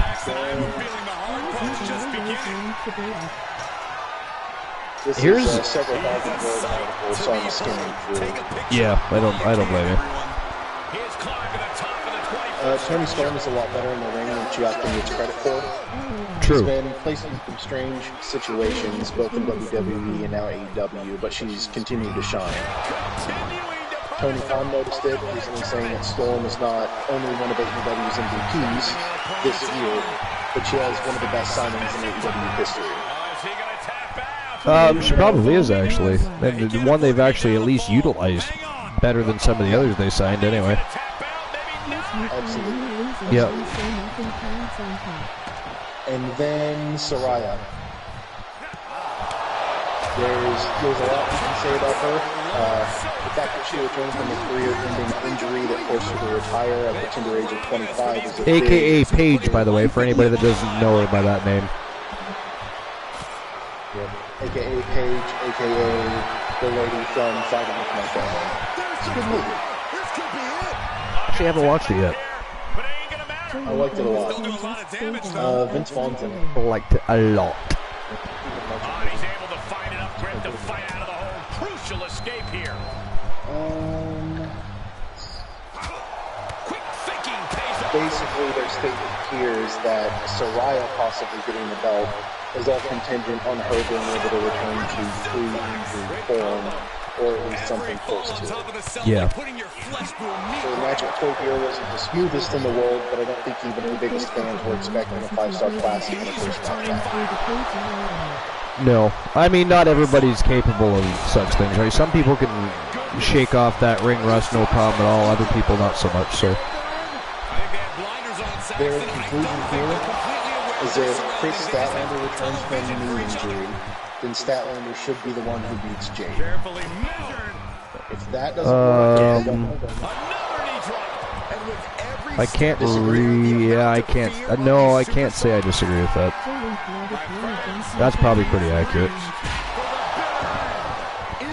As far as what should happen, I think. Yeah, and Statlander's been there the longest of the main people that have been mentioned. Exactly. She had a big push that I can recall. It's her time to shine, I think, yeah. I would want to know what their nightmares look like. Yeah. I can't fault that. No. God, this match is good. It is absolutely crazy. I mean, they have been just taking it to each other on top of that cell. Indeed. So the conclusion is it should be Statlander, but if they don't want to wait for her to come back, then it should be Tony Storm. Probably. They think that the booking will be, did Boss Apollo write this? They think it should be Chris Statlander, but if that doesn't work, they're going for Tony Storm. But they're betting on Boss, are you writing articles? Good for you, my friend. You're just leaving us in the dark about things, I guess, eh? How dare you? Boss, you writing for WrestlingHeadlines.com? That is awesome, my friend. I was, but I got carried away. I got fired. That's hilarious. Alright, that's the end of that. It's a lot of roundabout. Yeah. It's a lot of history and stuff to say basically they think Saraya's going to be the one to take the belt, even though I mean, there's not a whole lot of extra real interesting information in the dirt sheets. I do have one more thing I'm going to touch base on, then we can get to some lists. I know you have a list, Gordo's got a list, I have a list, and Boss has a list. But anyways, this is from RingsideNews.com and by Manic AfTab. And good God! Oh, right onto the table. Shit. Ravishing Rick probably don't feel too fucking ravishing right now, does he? So Apollo Crews reacts to CM Punk's WWE return rumors. This should be very fun. All right, so Glenola is going to suddenly perk back into existence here. CM Punk was not happy with his booking after spending nearly 2 years as the top star in WWE. In the end, the Chicago native left the Stamford-based promotion on a sour note. Punk returned to the Squared Circle after 7 years when he made his AEW debut in 2021. His status with the promotion, however, remains under wraps. Punk hasn't appeared in AEW since All Out on September 4, 2022. The Second City Saint had a fight with the Elite after the pay-per-view event, and Punk was forced to relinquish the AEW World Championship in the wake of the brawl. Punk recently surprised the internet wrestling community with a cryptic post. The former AEW World Champion took to his Instagram stories and uploaded a photo from his early days in WWE, seemingly teasing a WWE return. The strange post led fans to speculating about Punk's status with AEW. WWE star Apollo Crews chimed in on the Punk situation as well. The former Intercontinental Champion was asked to share his thoughts on the rumors regarding CM Punk's return to WWE during an interview with Wrestling Inc. He said, "It's not that I wouldn't be happy or I wouldn't be upset. I don't know if I'd really feel, wow. I know, I see that. Good God. Tenacious B taking full advantage. Wow, he didn't even get the count. 2 count only there. What? By the way, what is the count? We have 4 minutes 45 seconds left, but what's the count right now? I don't know. Has there been a fall? Has there even been a fall? Yeah, I don't think there has been. Other than Rick Rude falling from the top of the cell. Oh, hockey stick across the back. That is ghastly. From the top of the cell through the announce table. That was absolutely savage, by the way.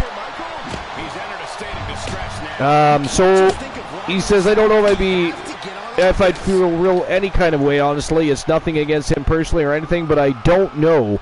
I think I'd just be kind of neutral with it, but again, extremely talented individual, and only time will tell, right? It remains to be seen if CM Punk will return to WWE, which is now being run by Triple H and Stephanie McMahon. Punk is still getting paid under his AEW contract. Stay tuned to Ringside for more news. And Glenola, I know you're excited about a possible return from CM Punk. Flush BM Punk. Flush BM Punk.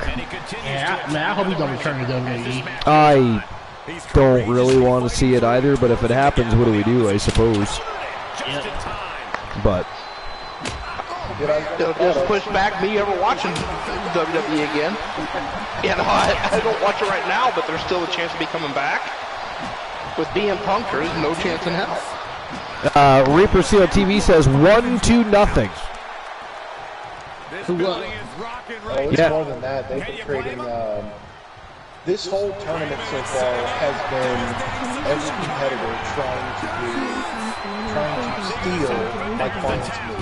Oh, look at this! A sharpshooter by Ravishing Rick Rude. He taps him out.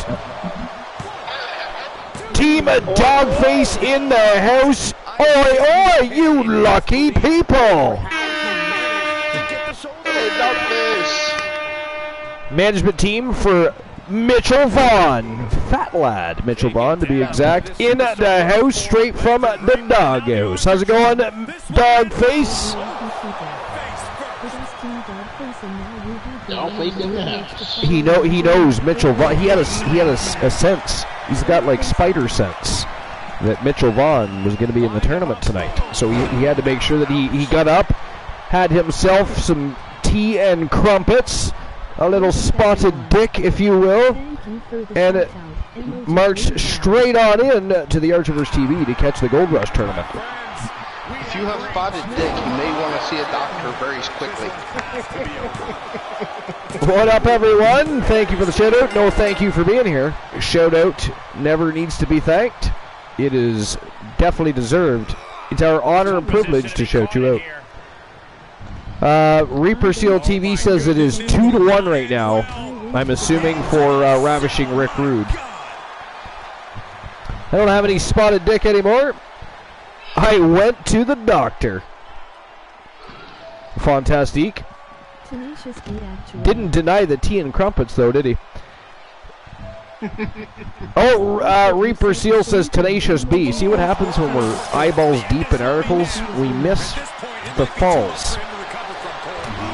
Indeed. Jolink says no, B is winning. So, Reaper Seal TV and Jolink both said the same thing. How dare they pay attention? Wait a minute, if they're paying attention to the match, does that mean they're not paying attention to us? That is all. That's worse. Should we ban them? I think we should ban them. Dogface, what do you think? Should we ban them? DC says yes. Although I don't think she's saying yes to that. But we're gonna pretend like she is. She is on our side. She wants to drop the ban hammer. 36 seconds remaining, ladies and gentlemen. Matchup number 2. Who's moving on to face William Regal in the semifinals? We're about to find out. Less than 30 seconds to go.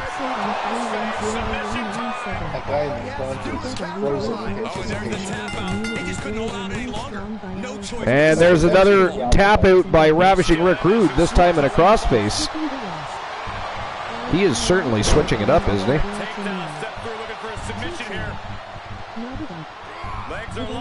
From a sharpshooter to the crossface. Wow, it is a draw. We got to go to another round. Let's go. There's no such thing as a draw in a Gold Rush tournament. So round number 2, and ladies and gentlemen, damage retention is a real thing. If one match isn't brutal enough inside that cell, they have to do it again. And let's not forget, it is under Iron to Gold rule set. So 15 more minutes inside that cell for Tenacious B and Ravishing Rick Rude. That is crazy. Crazy. That's just 15 minutes for this round. And why would they put the panel? Why wouldn't they just leave the panels off? I mean, they're just going to probably tear them back off anyway.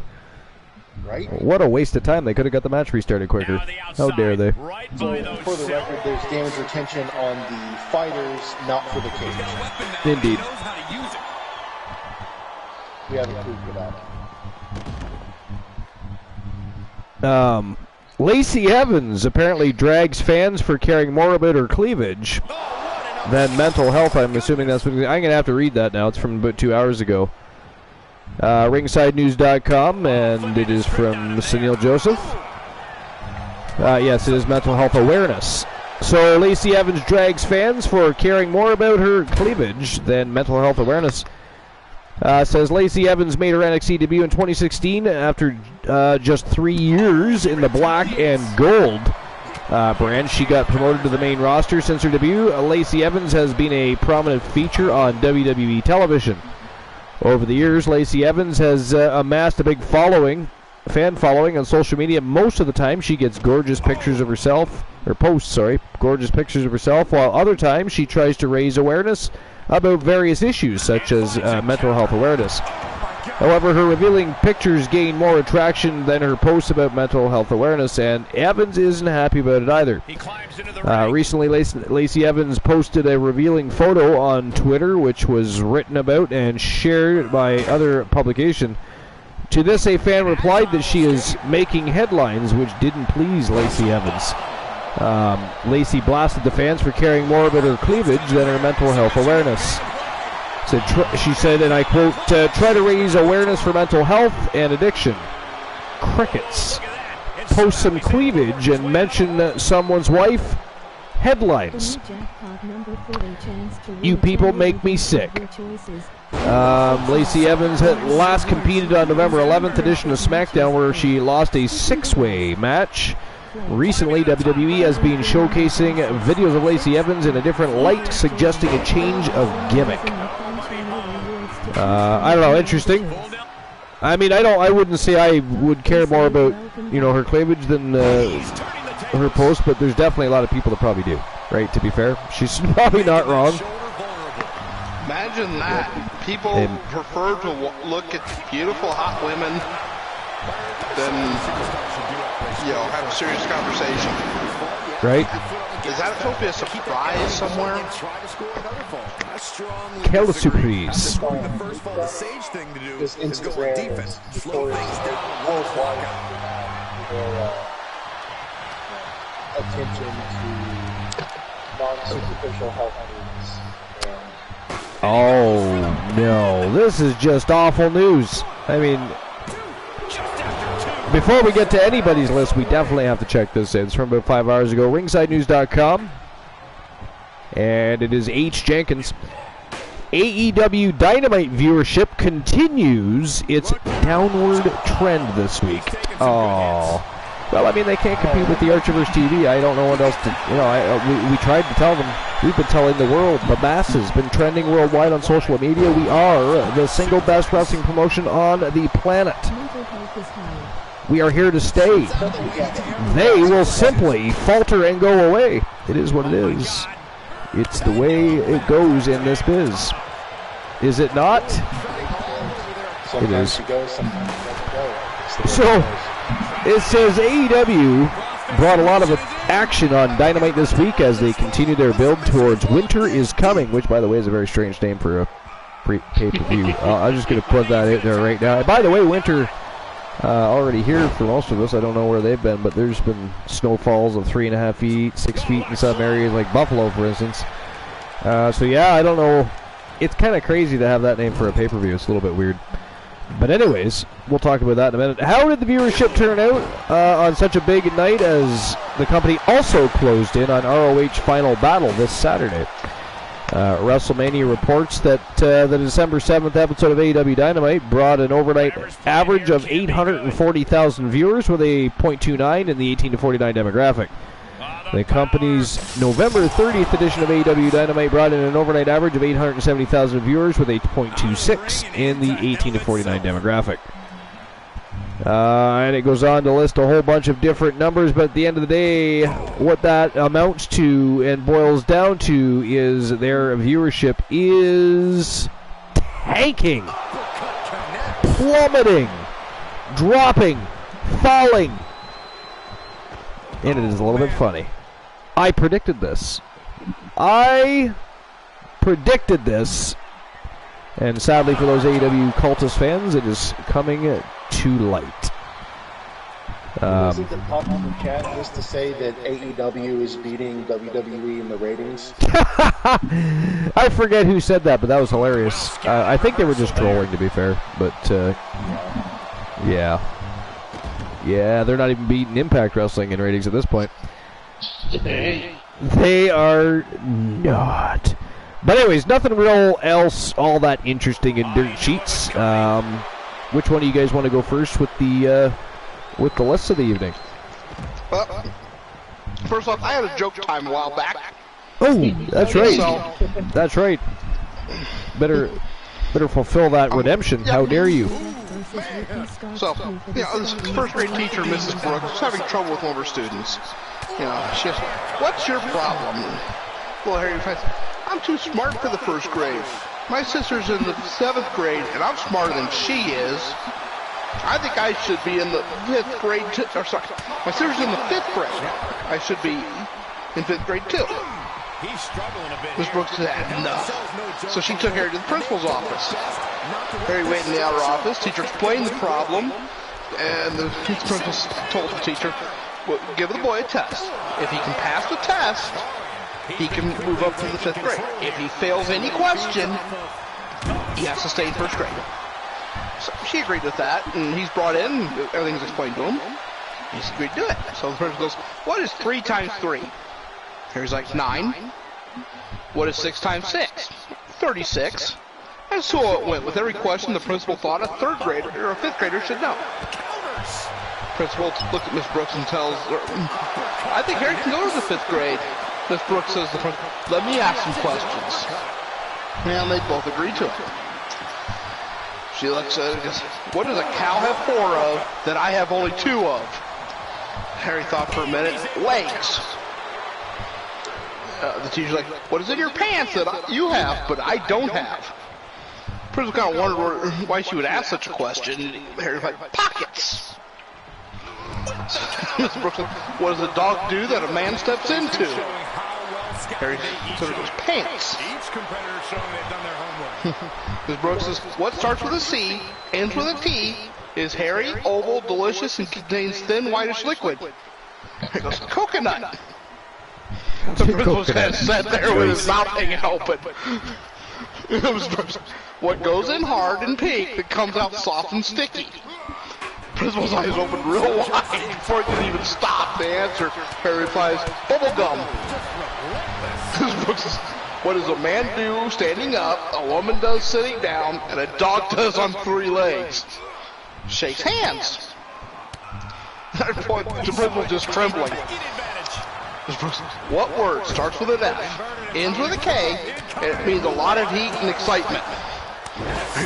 Fire truck. The principal breathed a sigh of relief and told teacher, put him in the 7th grade. I got the last 7 questions wrong. Wow. Good God. Joe Link, the MJF versus Ricky Starks feud is definitely going to be amazing. I hope both of those guys find their way to either Impact, New Japan, or WWE. And second of all, how dare you redeem a joke? But, Joe Link, just for you, why did the teddy bear say no to dessert? Why did the teddy bear say no to dessert?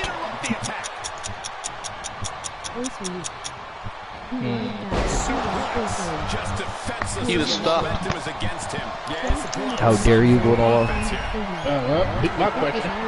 The answer was because the teddy bear was already stuffed. Couldn't eat that dessert. I was about to say he had no mouth. Joe Link, how dare you? Nobody asked you, Joe Link. You know, it was figurative. Just because I said, I mean, come on. How dare you Google the answer like that, Joe Link? If you put a hot dog on ice water, and you put a chili dog... Reaper Seal TV, how dare you call me out on a dad joke? I mean, you might actually, to be fair, be right. But how dare you? I'm trying really hard not to ban you right now. Okay. Gaslight. Do my top 10 list first. Joe Link says, here's a joke. What is the cheapest meat? The cheapest meat?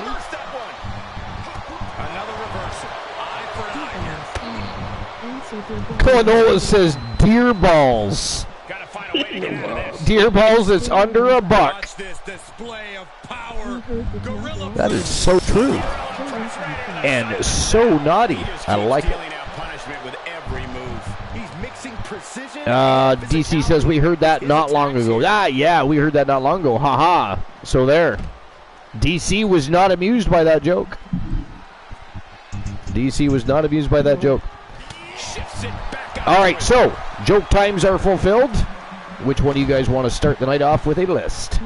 I'll go first.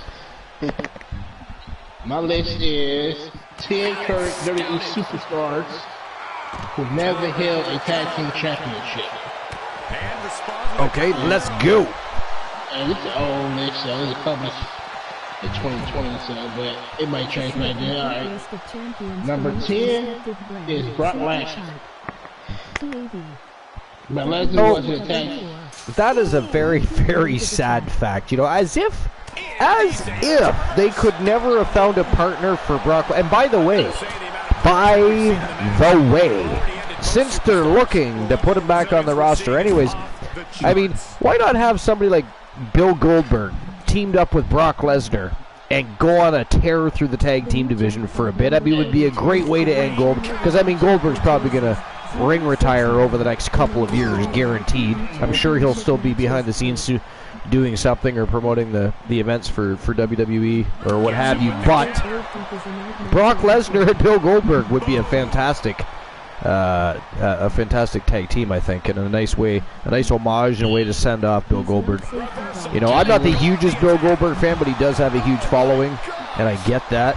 Yeah, I mean, he was pretty exciting to watch in WCW. He was the answer to Stone Cold Steve Austin, right? So, but yeah, I think they're always looking for a reason to bring Bill Goldberg back to the roster. So why not utilize him in a bit of a different light for once? Let's put him in a tag team. Let's put him with Brock Lesnar or somebody, or Bobby Lashley, or somebody. I think. Lashley, I'll tell you honestly, Lashley, Goldberg, and Lesnar as a faction. Hell yeah. Hell yeah.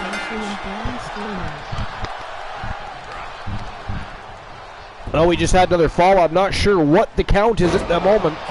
It's 2-0. It is 2-0. Okay, I thought it was. I actually thought it was 2-1, but for some reason I thought there was a third fall. It wasn't, but let's not say it was too low. Frank will answer that question at some point. No, now it's Andrade. Erling says, what's the difference between a hooker and a drug dealer? The answer, a hooker washes her crack and resells it. Nice. That is absolutely ghastly, Joe Link, but I like it, and I applaud your efforts. Thank you for the applaud for Joe Link. I appreciate that. That is not funny, Froggy. Like, I mean, any chance possible. Any chance possible. Good Lord. Somebody go get him an ass plug or something. I would appreciate that. Dogface says the cheap hookers don't. I mean, it sounds like Dog, you got some experience there you want to share? You got some experience you want to share, buddy? Dogface, you just stole the joke I was about to make me. That's how I got spotted dick. Woo! Dogface. Wow, ladies and gentlemen, the winner of the match after a second Iron Hell in a Cell matchup and moving on to face William Regal in the second round in the semifinals. It is Tenacious B from Team Thrill Zone Wrestling. So congratulations to the former YTV Academy Grand Prix Wrestling champion. He's been champion 2 times. It looks like he's moving on to bigger and better things. He is now officially chasing the Unified World Television Championship. And what a great way to step forward, except for the fact, like I said, he just went through 2 cell matches. Damage retention is a very real thing, and there is still some monsters in this tournament. So I don't know, guys. What do you think? Yeah, I knew he was going to win. Going through that second match is going to be rough, going up against Regal.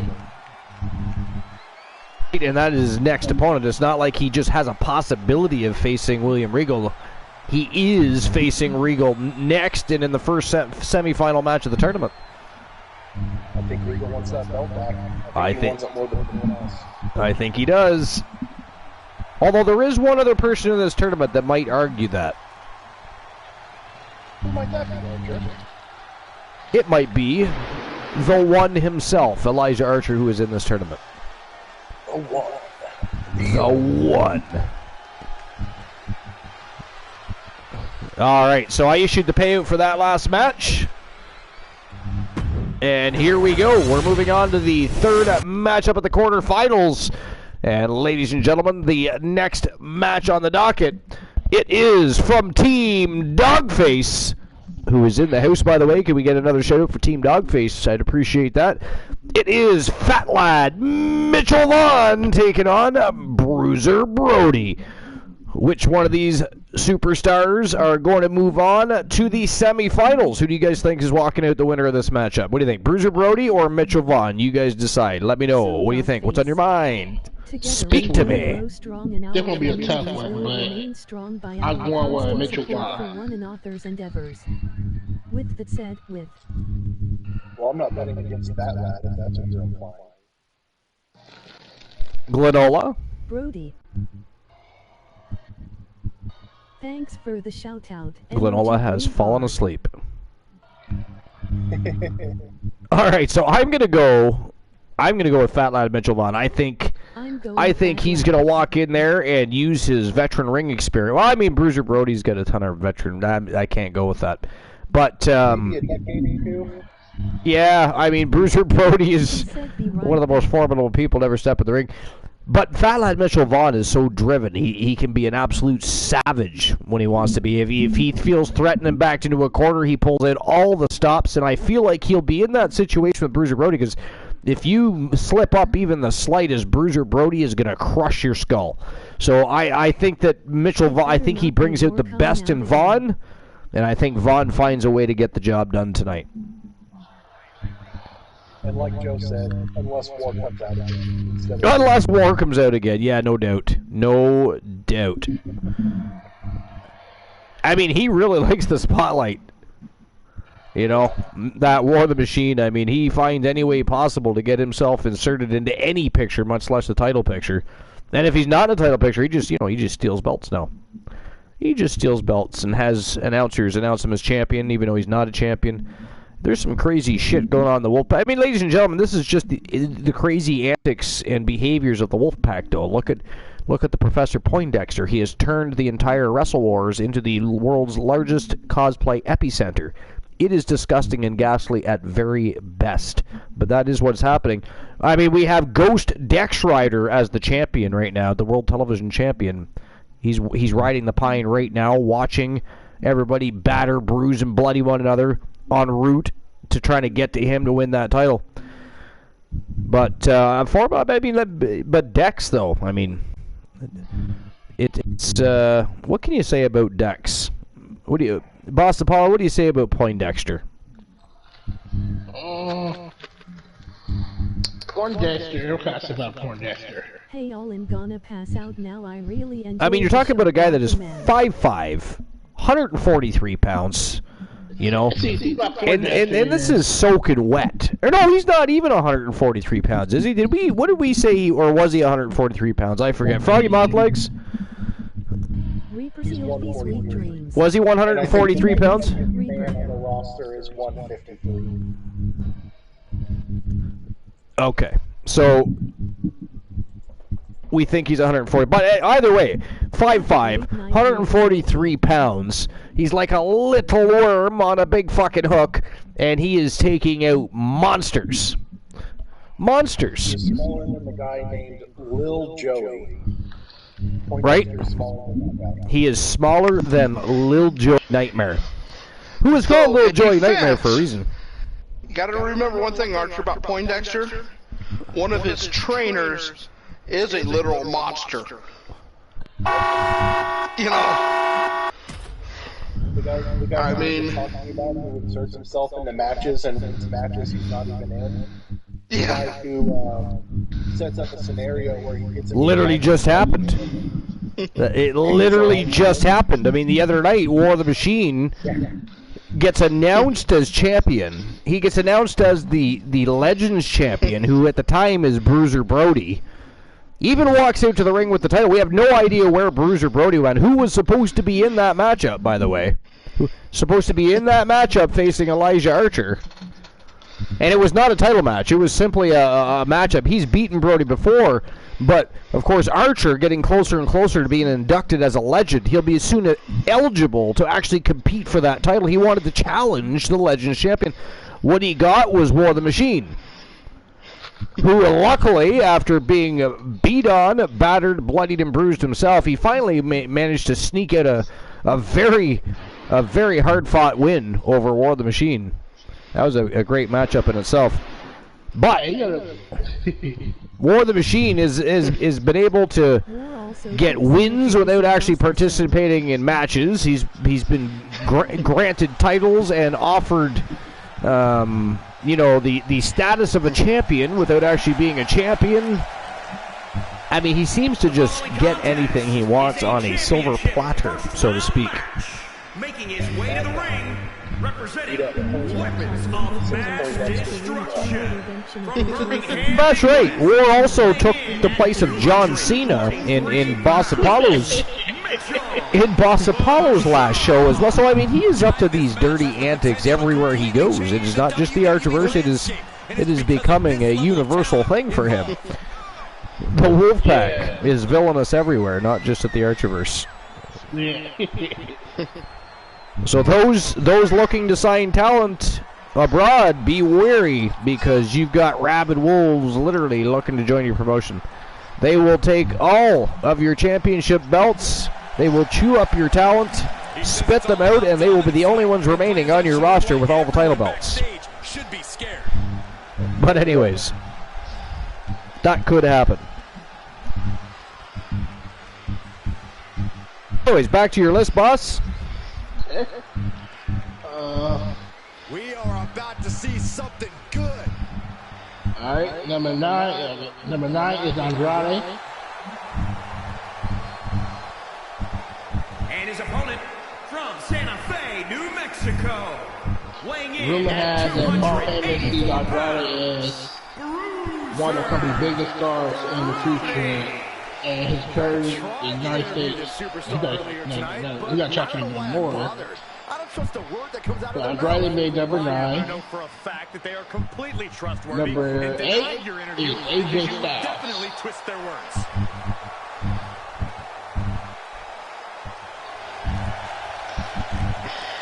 I thought he would have been a tag team champion.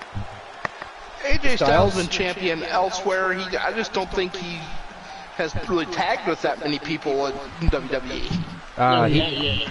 He's a Grand Slam champion. This first round tournament match will help determine the landscape. He's been a tag team champion. He's been tag team champion, US champion, Intercontinental champion, and WWE champion. Expecting a big match feel. You're right, Saxton. He didn't go to tag team champion? Yeah. Nobody home. Out of the ring, Oh, man, closer okay. to the chain link and This is the 20. Okay, man. Scratch that one, man. And now he may be planning to turn this match into his very own Still, home number derby. At the time, he wasn't tagged in. Number 7 is Aleister Black. as we all know, Hell in a Cell matches tend to deteriorate once the competitors. To be honest, I was never really all that big of a fan of Aleister Black. I know that's an unpopular opinion, but Yeah, I think they all have. I think they bring these characters in with this dark concept. You would think that they're gonna be a lot better with it.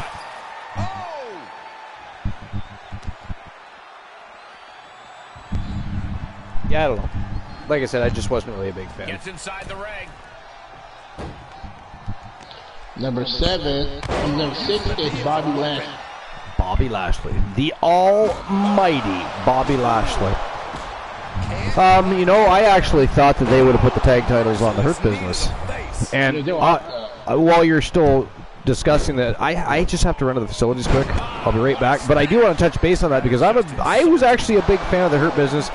I'm pretty sure, actually, I think Froggy and I have discussed this before. I could be wrong, but I'll be right back. The bladder is screaming, and, it's not a pretty sight, so I'll be right back. And the superstar who pushes themselves the farthest usually wins.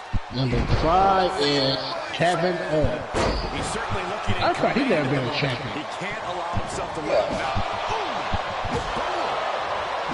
Saw that one coming. They I'm surprised they didn't put a tag team title on him. Carried around with ease. He's had the Universal belt. Yeah, he had Universal. He had. He steers clear of contact. I'm sure he's had the US title or something. What he was a champion before? Expected that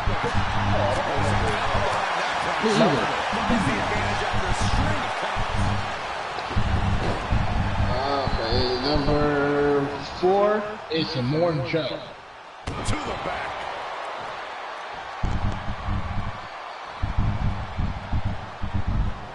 Joe always was Didn't he team with Balor though? They were a big thing in NXT for a bit. Now trampling the opposition. I think he did, but I don't think he won the ring. I mean, I said ring. Turning the I don't think he tables. won the title. What grace. He's one step ahead there. He saw it coming, taking advantage. Number 3 is Brian Corbin.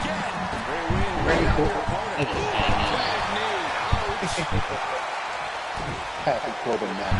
Yeah, Hey, Frog, we're starting to get that noise again. He is in. Just slipped underneath, and just like that, he's out of the hole.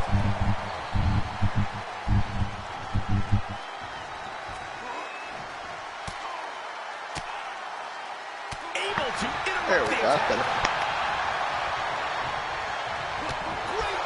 Well, you a fan of Happy Corbin, Renee? Reversal on top of reversal.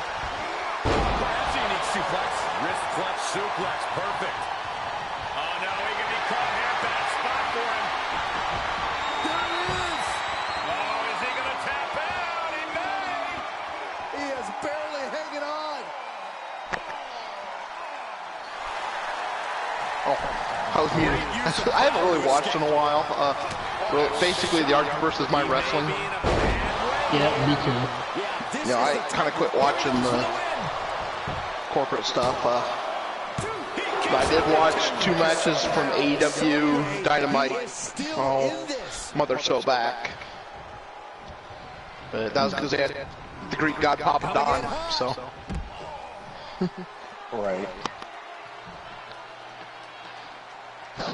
Yeah, I wasn't really a fan of none of the Corbins.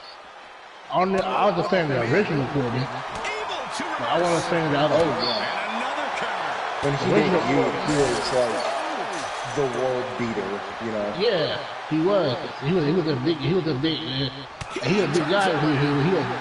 original Corbin. He had long hair and then they just messed from right there. He just went downhill. Yeah. Maybe to do it.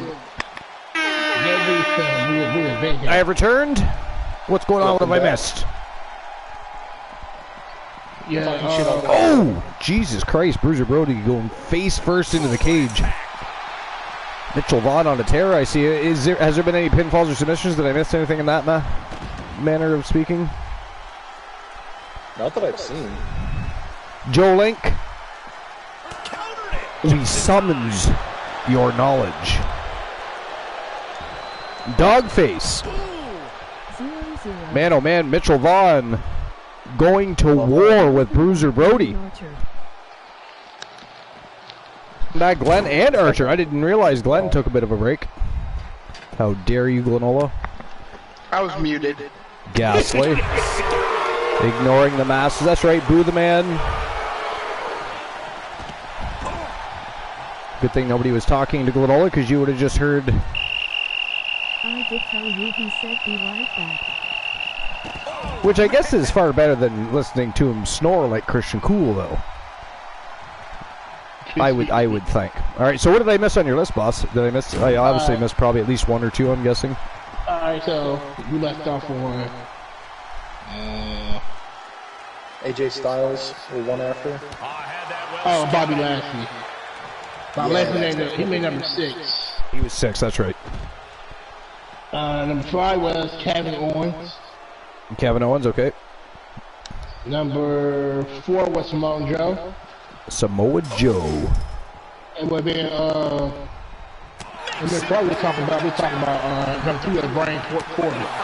Although I'm not overly surprised that Samoa Joe isn't a tag team champion. I mean, he was never really in that position ever, when you think about it. I mean, he's been part of tag teams, but not any long-term tag team that would be put in a position to win titles. Not that I can think of off the top of my head anyways. Certainly not in the WWE, right? So. Yeah, this is Not a my dire loss, situation right now. Yeah. Exactly. Yeah. We talk about how they messed the ball with Brian Corbin. He first came to WWE. I don't know why they changed his gimmick. I don't know either, because he was already starting to get over with the crowd with the whole lone wolf gimmick. I mean, that was fantastic.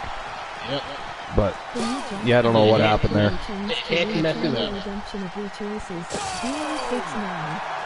DC says, I did tell you, he said BRB. Did you? I somehow missed that. And by the way, has anybody got close to the jackpot yet tonight?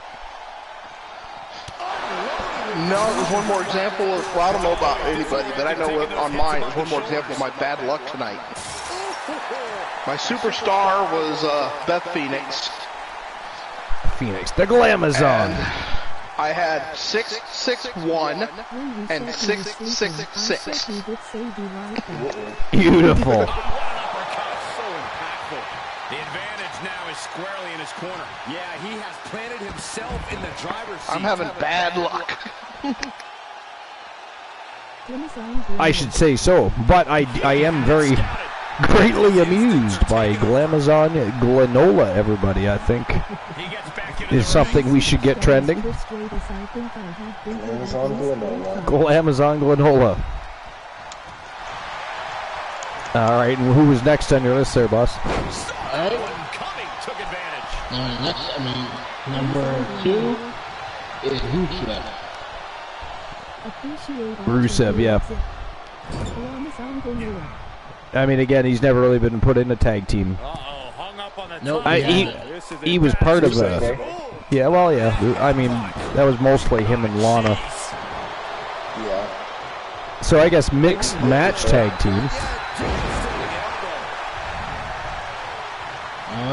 And then number 1 is Harry Machinery.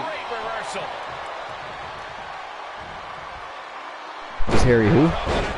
Heavy Machinery. Oh, Heavy. Harry Machinery. Who the hell is Harry Machinery? I don't know. They're a tag team over at the Boss Apolloverse. Harry Machinery.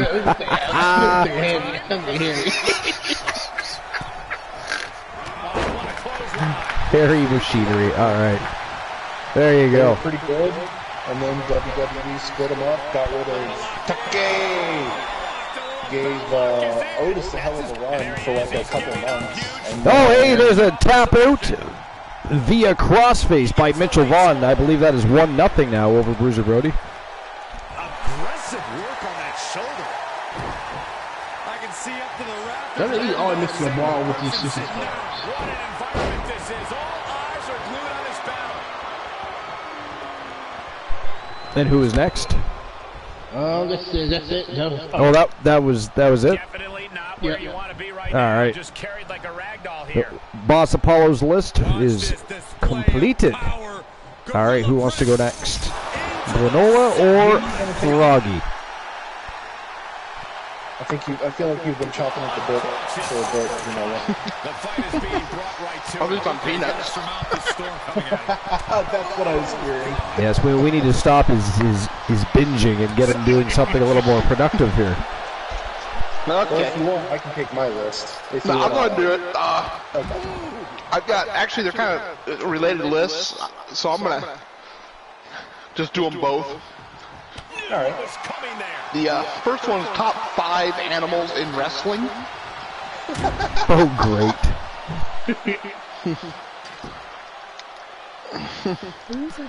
This one, let's see, was from thechairshot.com. Chairshot.com. Steve Cook.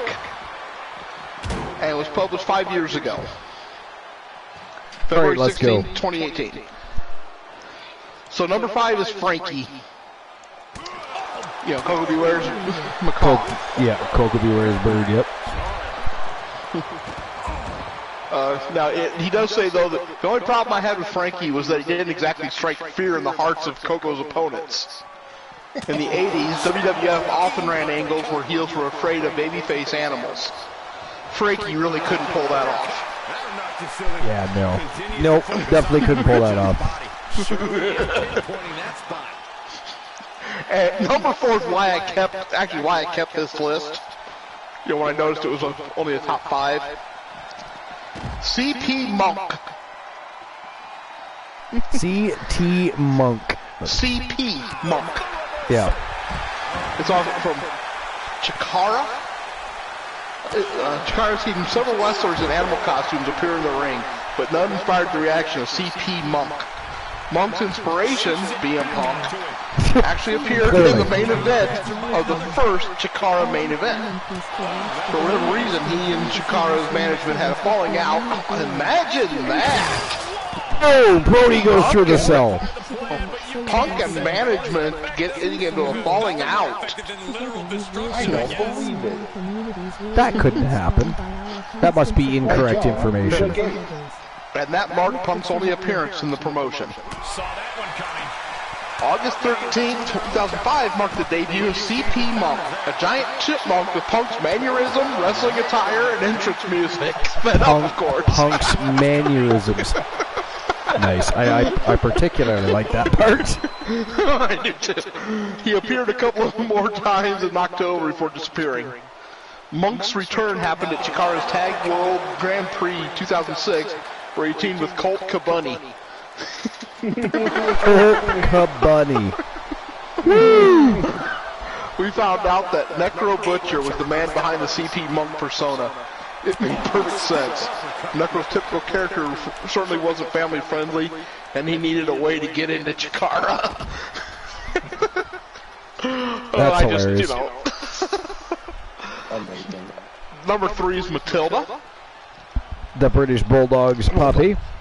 Yes, what more do you need to say about that? I mean, one of the greatest of all time. Fully expected to hear that on the list, yeah. Number 2 is Terrible Ted. Terrible Ted. The wrestling bear was a tremendous popular attraction throughout the 50s and 60s. Live gates would go up across the nation when a bear was And ladies and gentlemen, that is it. That is all. The winner of the match, and moving on to the semi-finals of the tournament. From Team Dogface, Fat Lad Mitchell Vaughn. And look at that, he is moonwalking on the barricade. What the hell? Look at this. Look at this showing off of agility here by Fat Lad Mitchell Vaughn. He is on the barricade. He's in midair. He is hovering. Mitchell Vaughn is a Jedi, ladies and gentlemen. But look at him go. Soul Embers is here. It's Soul Embers in the house. No name. Mitchell No Name. Soul Embers and I were actually talking about that earlier today on his stream. That's funny. But you actually bring that up because he did that very thing. But hello, Soul.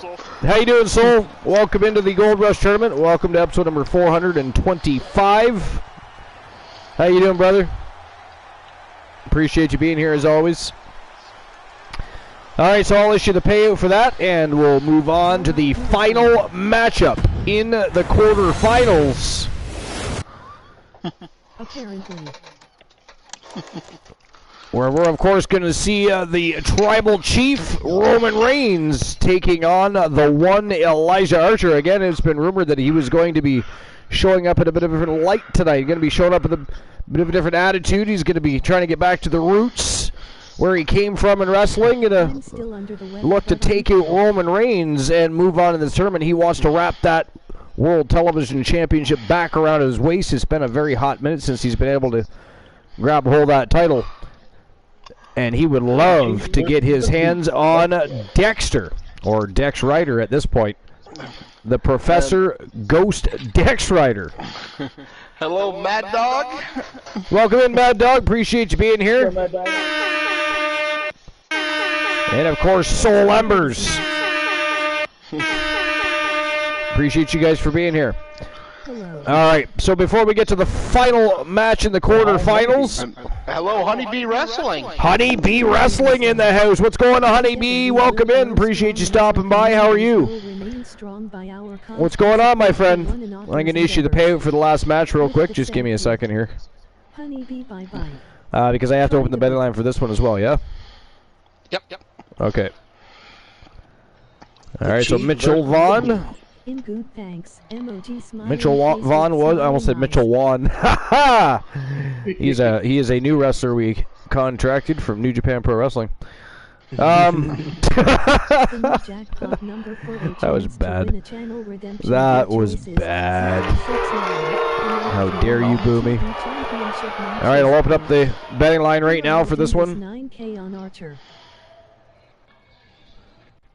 All right, so who moves on to face Mitchell Vaughn. And can I get some shoutouts, if I already haven't too, by the way, for Honeybee Wrestling, Soul Embers, and Mad Dog, please? Archer's going to have some trouble seeing with that flag on his face. Is it going to be the one Elijah Archer? How dare you make fun of his sunglasses? Ghastly creature. So Mad Dog 62317. Or Roman Reigns. Strong in our communities will remain strong by our constant support. To be fair, for at least he has a one face. another. My client doesn't at the moment. With that said, with This is true. so Soul Embers. He is on fire, Together we though, will grow so to strong in our speak. communities will Literally. remain On strong by fire. our constant support for one another's endeavors. All right, there we go. The betting lines are open. You guys got 5 minutes to make your bets on who you think is winning this matchup. Is it going to be the one Elijah Archer, or is it going to be the Tribal Chief, Roman Reigns? We're going to find out here in just a moment. But first, Froggy, what do you think? We will grow strong in our communities will remain You know, strong by our constant I would support normally for one say another's endeavors. With that Roman said, Reigns can't lose, but if Elijah Archer can beat War, Tribal Chief doesn't have a chance. So, Froggy Mothlegs going with Elijah Archer. The one. The one. Wait, is Roman trying to get Elijah on his team? Because he only brings the ones to him. The ones to him. Day one-ish. Day one. Granola, what do you think? I'm making myself sick here, but I have to go with. You got a picture too? I have to go with Elijah Archer. Ooh, Granola siding with Archer. Boss, what do you think? Hi, Pikachu. Oh, we hear Queen Apollo. Yo, Queen Apollo! All right, while we're waiting for Boss's response, it is time to get the show rocking and rolling. The Tribal Chief Roman Reigns versus the one Elijah Archer, who moves on to face Mitchell Vaughn in the semifinals. We're going to find out right now. Let's go. I'm going with AKO. Become a different superstar each day. You're going with the AKO over the spear. We're going to find out momentarily. All right, anyways, Granola, back to you, my finer than frog's hair, sir. Now, and number one on this top 5, it should be no surprise to anybody. Archer's all-time favorite animal, Damien. Ghastly. Disgusting serpent does not belong. And by the way, it is cruelty to animals to carry it around in a burlap sack like that. Starving it, oppressing it, making it angry when it's leashed upon mankind. It is a disgusting thing to do. So that was the top 5 animals in wrestling.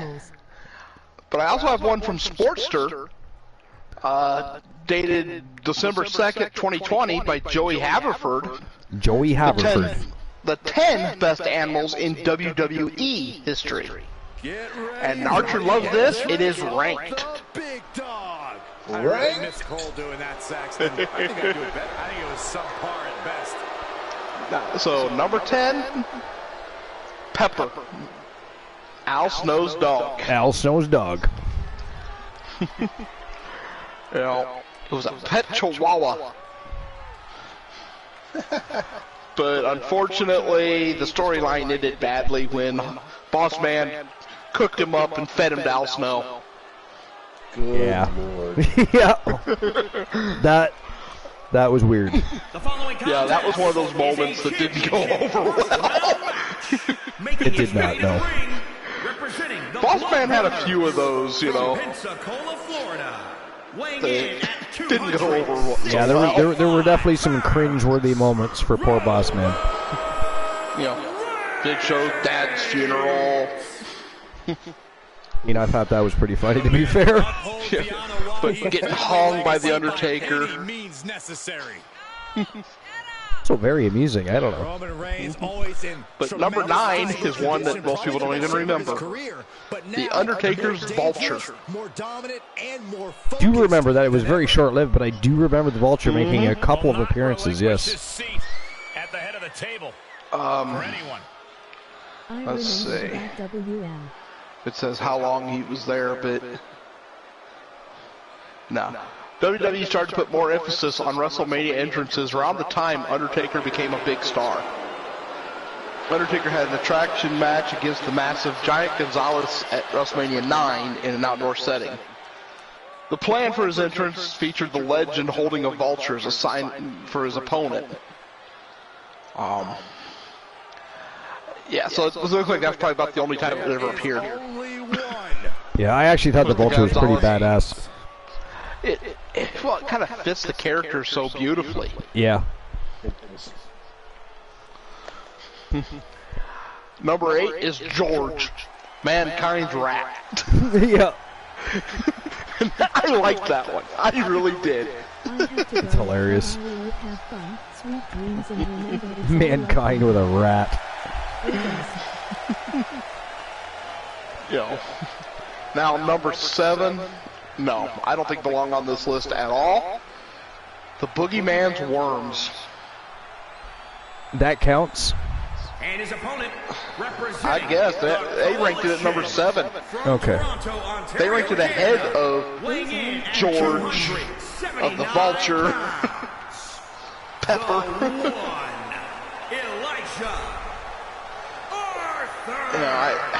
We're looking at some of the most intense competitors in all of WWE. Number 6 is Lucy, Triple H's dog. I forgot about Lucy. I did too. The only Lucy we're mostly aware of here at the Archers, of course, is One Woozy TV's dog. True. I look forward to the return of Lucy. The return of Lucy. Lucy is missed. But speaking of puppies, did you remember to give Puppy his coffee? No coffee for Puppy today. Although Archer soon needs a coffee. No coffee for Archer, coffee for Puppy. Plentiful coffee for Archer. 0 for Puppy. 0. Oh, look at a torture their opponent. Oh, this isn't going to be good. But that's another one, though, where they ended it bad. They, out of the ring and even closer to the chain link enclosure. End up getting heel heat for Jericho by supposedly running over Lucy with a car. Taking this outside. I remember that, yeah. Now, number 5 is Ricky Steamboat's Komodo Dragon. And now the most dangerous. I remember the dragon, which is... Yeah, I don't think it was actually a Komodo dragon, though. I believe it was something else. It was like I'm trying to remember. I think it was just a giant monitor lizard. Because I mean, to have a Komodo dragon on anybody is very dangerous. Those are not exactly domesticatable animals, if you will. But yeah. But it does say here the unique animal was also used to combat Jake Roberts' snake during their feud. Now, number 4 is Chloe, Tori Wilson's dog. I don't remember that either. Oh, I do. So it's a little, let's see if they say what kind it was. It was Tori Wilson's actual real dog. Yeah, I don't recall them utilizing it. One of those it was one of those small white dogs. Like a Pomeranian type of thing? Maybe a Pom? Yeah. But definitely that size, They started using Chloe as part of the act during time with Candice Michelle and Victoria as when they were running as Vince's Angels. Yeah, okay, I remember that. I do remember that now. I hated that whole thing, but anyway. Yeah. Number 3 is it was a parody on Charlie's Angels, right? Like was. Oh yeah. But in poor taste and poorly done. But number 3 is Frankie. He's lost some of his win now. Reigns comes up short on that attack. Okay, I gotta look this up. They got a link here. There goes Reigns for the cell already. Met in another window. But it says the Hall of Fame induction of Coco was polarizing, and I'm not sure why. I enjoyed Coco Beware. Yeah, I mean, I think most people liked Coco Beware. I mean, it was sad that he never got any real good push.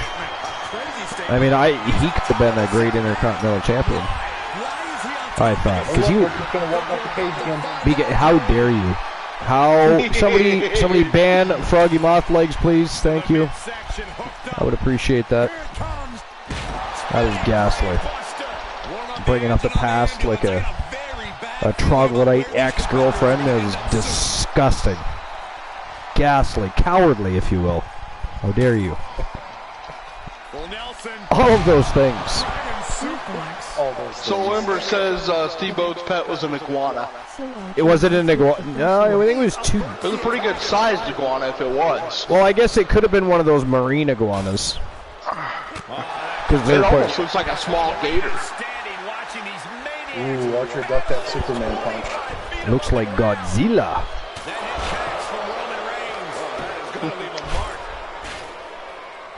But anyway, yeah.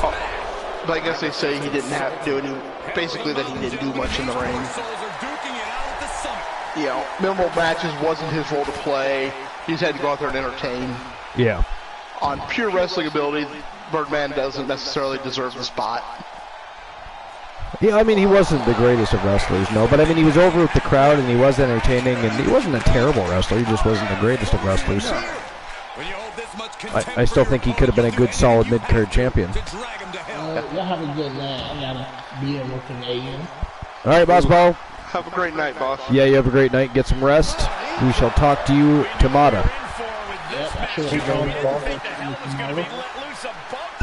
Sounds good. So, now the last two on this list should be no surprise. It's Matilda and Damien. Matilda and Damien? Yeah. Oh, yeah, Jesus Christ, there goes Roman Reigns. It was Roman Reigns that went teetering off the cage. Well, he didn't walk off the cage. He fell off the cage. But yeah. Archer did not walk off the cage, so how dare you? I'm trying to find that story of the bulldog iguana and Coco's bird and the snake. All right. It is a testament to Reigns' athleticism that he can even get back to his feet right now. Roman Reigns is in all kinds of trouble right now. Not looking good in there. Archer's pretty much on point so far tonight. As I say that, he gets tossed into the barricade. Such great timing for that comment. Archer's doing great. Oh, shit, he ate the barricade. And now those crazy bastards are going right back on top of that cell. I do have to say this. I just located a comment from Vince Russo. This is on Facebook. Ooh, Archer got nailed by that time. Spotlight, and it was posted 3 hours ago. Okay. But it looks like it was a tweet that Vince Russo made. This has to be a rib. Could you imagine if I would have made this excuse when I was a head writer? And he's commenting on a tweet from Dave Meltzer. Right. The AEW rating is likely way down because of the Spectrum cable issue. Oh, shit! Oh, fuck! Archer just threw Roman Reigns clear off the cell right through the announce table. And why is he just standing there not following up? Because he's just going to wait for Reigns to crawl right back up. He's expecting him to be Alan Severn right now is what he's expecting. And look, lo and behold, he's climbing up for a third time. Can he get a fourth? Can we get an amen? Wow. David Meltzer said the AEW rating is likely way down because the Spectrum cable issues have 30 million homes with problems, both video and then audio throughout the show. NHL will also suffer greatly in ratings from last night. Yeah, you know, imagine if Vince Russo tried to make an excuse like that. Yeah, right. He's not wrong. He's not right about everything either, but... Is Meltzer working directly with AEW then? I'm not entirely sure what his exact role is. Curious He decision there. sure does seem to be up Tony Khan's ass. Yeah. It does tend to happen with Meltzer these days, yeah. I have no idea why. So, I don't know, maybe he is. I don't know, maybe he's on the payroll. Who knows? Told to, report very positively for the company type of thing. I'm sure it happens. God, these guys are going right to it. What a fight this has been. It hasn't even been a wrestling match. This has been a fight.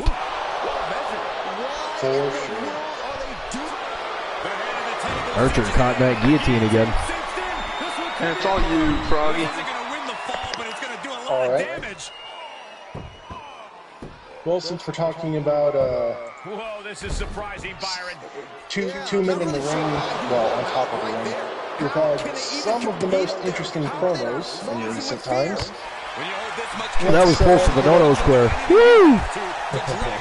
Yo! Tornado kick right to the face of Roman Reigns. That was ghastly. Beautiful move by Archer. We've got the 10 worst promos of all time. 10 worst promos of all time. Interesting. Oh, it covers both. Nice. Covers both. We've got number 10. This isn't ranked, but they are numbered. So okay. Number 10, Kalisto's Good Lucha Things. Good lucha Max things. Lucha Reborn Superstar was never known for his mic skills, but Kalisto went all the way in an interview during the WWE Draft of 2016 and botched the promo big time. He went on to misspell Baron Corbin's name and fumbled multiple times on the mic. The icing on the cake was during the very final moments of the interview when he completely forgot his lines and said something along the lines of, "I'm here to make a good lucha thing." You can tell his opposition doesn't care one bit. He left the interview area immediately after the promo, knowing that he had messed up. He later returned to the same position to redeem himself. Kalisto also mentioned something in his promo about shocking the world. Y'all know what happened the last time a famous superstar was described saying that. Bobby Lashley's I Love You. The face they give here is priceless. When Bobby Lashley returned to WWE in 2018, he seemed destined for a mega push. Fans were clamoring for a big-time match pitting Lashley against the Beast, Brock Lesnar. Which they still have yet to do to my liking. But WWE had other things in mind. A backstage sit-down interview was held where Lashley talked in detail about his family, especially his sisters. At the end of the promo, the camera zoomed towards Lashley as he said, "I love you" to his sisters, in one of the creepiest visuals of 2018. Thankfully, the babyface run was scrapped immediately and Bobby turned heel to rid us of the memory of this utterly creepy promo. In his defense, however, it was a heartfelt message to his family, but the camera zooming in caused all the weirdness. Oh, Lord. The Shockmaster's debut. Oh, good God. Yep. That was the most ridiculous gimmick ever. Man came out wearing a Stormtrooper helmet that was bedazzled, or glittered anyways. Yep, that's exactly what the picture is, and the caption is perhaps the most embarrassing moment in wrestling history. WCW had been building up the arrival of a masked superstar who was going to get a huge push immediately upon gracing the squared circle. The superstar's debut match was going to be a War Games battle alongside Sting and his team against Sid Justice and his cohorts. In one of the biggest botches of all time, the Shockmaster debuted on Ric Flair's talk show, A Flair for the Gold. Unfortunately, he fumbled on his way and fell at the exact moment he was introduced on live TV. Yeah, the only other thing funnier than that was Titus O'Neil doing it. That was fantastic. Slid right under the ring, he did. If he had been a couple inches to one side or the other, that would have been a tragedy. But because he wasn't hurt, that was absolutely hilarious. Yeah. Yeah, it was awesome. So the Shockmaster somehow managed to rise up and give a cartoonish promo, which was a voiceover by Arn Anderson from the back. The Shockmaster went on to team up with Sting and others at the Fall Brawl pay-per-view, but the embarrassing debut made sure that no matter what he did going forward, he was never going to become a legit star. Pre-recorded promos might have just saved the gimmick, but then again, there were a lot of things that WCW did, which really had no warmth to it. Look at this. What a headbutt. Guys, we can see the top. Okay. Number 7, the Genesis of McGillicuddy. Was there actually a Genesis, or I don't even know. Curtis Axel was formerly known as Michael McGillicuddy in NXT. And it's not a bad talk on the but even the best superstars have their bad days, and Michaels came on an episode of NXT. He lost NXT Season 2 to Cabal, also known as Low Key, and he looked visibly upset. When he was given the mic to air his grievances, he botched his promo in a glorious manner. This is beyond dangerous. This is more than reckless. It seemed that Axel had forgotten his lines completely and was fumbling a lot during the promo. His failed attempts to look like a badass by speaking in a heavy tone didn't help either. Michael ended his promo by saying something along the lines of, "It's time for the Genesis of McGillicuddy." He proceeded to leave the ring after the promo and knew that his promo was a complete disaster. Thankfully, he somehow managed to secure a spot on the main roster before being released by the company. Yeah, I mean, I don't understand how they managed to screw up the son of Mr. Perfect, but anyways. I forgot I knew he was second generation. I forgot he was Mr. Perfect. Yeah. Oh, another draw! Roman Reigns and Archer go to a draw. That means the match will restart. Oh my God. All right, here we go. Oh my God. Let's go another 15. This could get crazy because these are two battered, bruised, and fatigued superstars right now. So this is going to get crazy from here on out, folks. Indeed. While you're running down your list here, I'm just going to grab myself a beverage. I'm just going to grab a caffeinated beverage that quenches thirst. I shall return. BRB. Number 6. Undertaker's adventure with the Big Show. The Undertaker is known as one of the better talkers in the business. But there comes a day when things just don't work out the way they were planned. On an episode of Raw, The Undertaker began a completely incoherent rambling on his road adventure with the Big Show. The Dead Man's promo took a nasty turn when he began talking about how the Big Show threatened him with cannibalization in the middle of a desert road.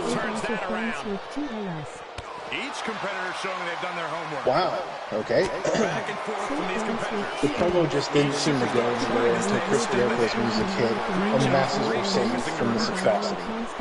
The Undertaker has been a part of some of the most legendary segments in wrestling history. He has also delivered his fair share of chilling promos that help cement his persona as the Dead Man. But this promo will always be remembered as a black spot on his legacy. The Undertaker has transcended the eras to be heralded as one of the greatest WWE superstars of all time. I like how they tacked that on just to make sure his legacy is intact. And that one, that's fair. Number 5, Roman Reigns' bedtime story. And since he's in the ring in front of us right now, now's the perfect time to talk about the Tribal Chief. The Big Dog feuded with the Big Show in early 2015. On an episode of Monday Night Raw, Reigns interrupted the Big Show and proceeded to the ring, forcing the Giant to leave for the ramp, and thus the story began. Roman Reigns, complete with a big smile, began what is now considered one of the cringiest promos of all time. He retold the story of Jack and the Beanstalk, replacing the main characters with the Big Show and himself. Not respectively. The crowd listened with confused faces as Roman finished his story with a hint towards beating the Big Show to a pulp. Although the finish garnered a small pop, the damage was done. This was one of those moments that solidified the fact that Roman wasn't a good talker, as he gets his face smashed into the cell by Archer, and needed serious improvements. The blame also lies with the creative who came up with the idea of this cringy promo. Roman's current association with Paul Heyman truly saves the Samoan from being exposed for moments like these. And you know what? That's what a good manager is for. We've got number 4. Going back to WCW, I believe? Yes. Sid makes a fool out of himself. On an episode of WCW Monday Nitro, Sid Justice interrupted Scott Hall and Kevin Nash, and it proved to be a huge mistake on his part. Nash mocked Sid by wearing cheap makeup that resembled him. Sid went on to berate both Hall and Nash on the mic, and in one of the funniest moments in WCW history, fumbled his lines in such a way that he ended up calling himself a fool on live TV. Sid famously said the lines, "You are only half the man that I am, and I have half the brain that you do." That's how you get yourself over. The crowd popped big time as soon as they realized the mistake, and the sea of fans couldn't contain their laughter over Sid's hilarious mess-up. Nash and Hall had no choice but to play along and point out what Sid had just said. Later, it was explained that this was a deliberate attempt at making Sid look like a fool, but no one believed his tale, as there was no way they would embarrass one of the main event guys in this way. The last line of that entry, WCW was a gift that just kept giving. Number 3. Hogan forgets his lines. No one is above it. As WrestleMania 19 approached, Vince McMahon and Hulk Hogan prepared for a battle that was 20 years in the making. The duo exchanged insults and beatings during the storyline progression on SmackDown, but there was one moment that stood out. McMahon stood on the ramp, belittling Hogan, who was inside the ring. Hogan proceeded to explain to Vince that his idea of Hogan just being a guy who got a lucky break was complete hogwash, but the delivery didn't go as planned. Hogan forgot most of his lines and went on to correct himself by stating, "Let me say it again." He messed up his lines again immediately. Vince did his absolute best not to go out of character and looked at Hogan with those fiery eyes of his, but the promo was far from being saved at that point. The saving grace, however, was their match at WrestleMania. Fans got their money's worth as Hogan and the Boss pummeled each other with the former emerging victorious. Counters that. Could be what he needed to at a rally. This one I don't know. Number 2, Eli Cottonwood's mustache promo.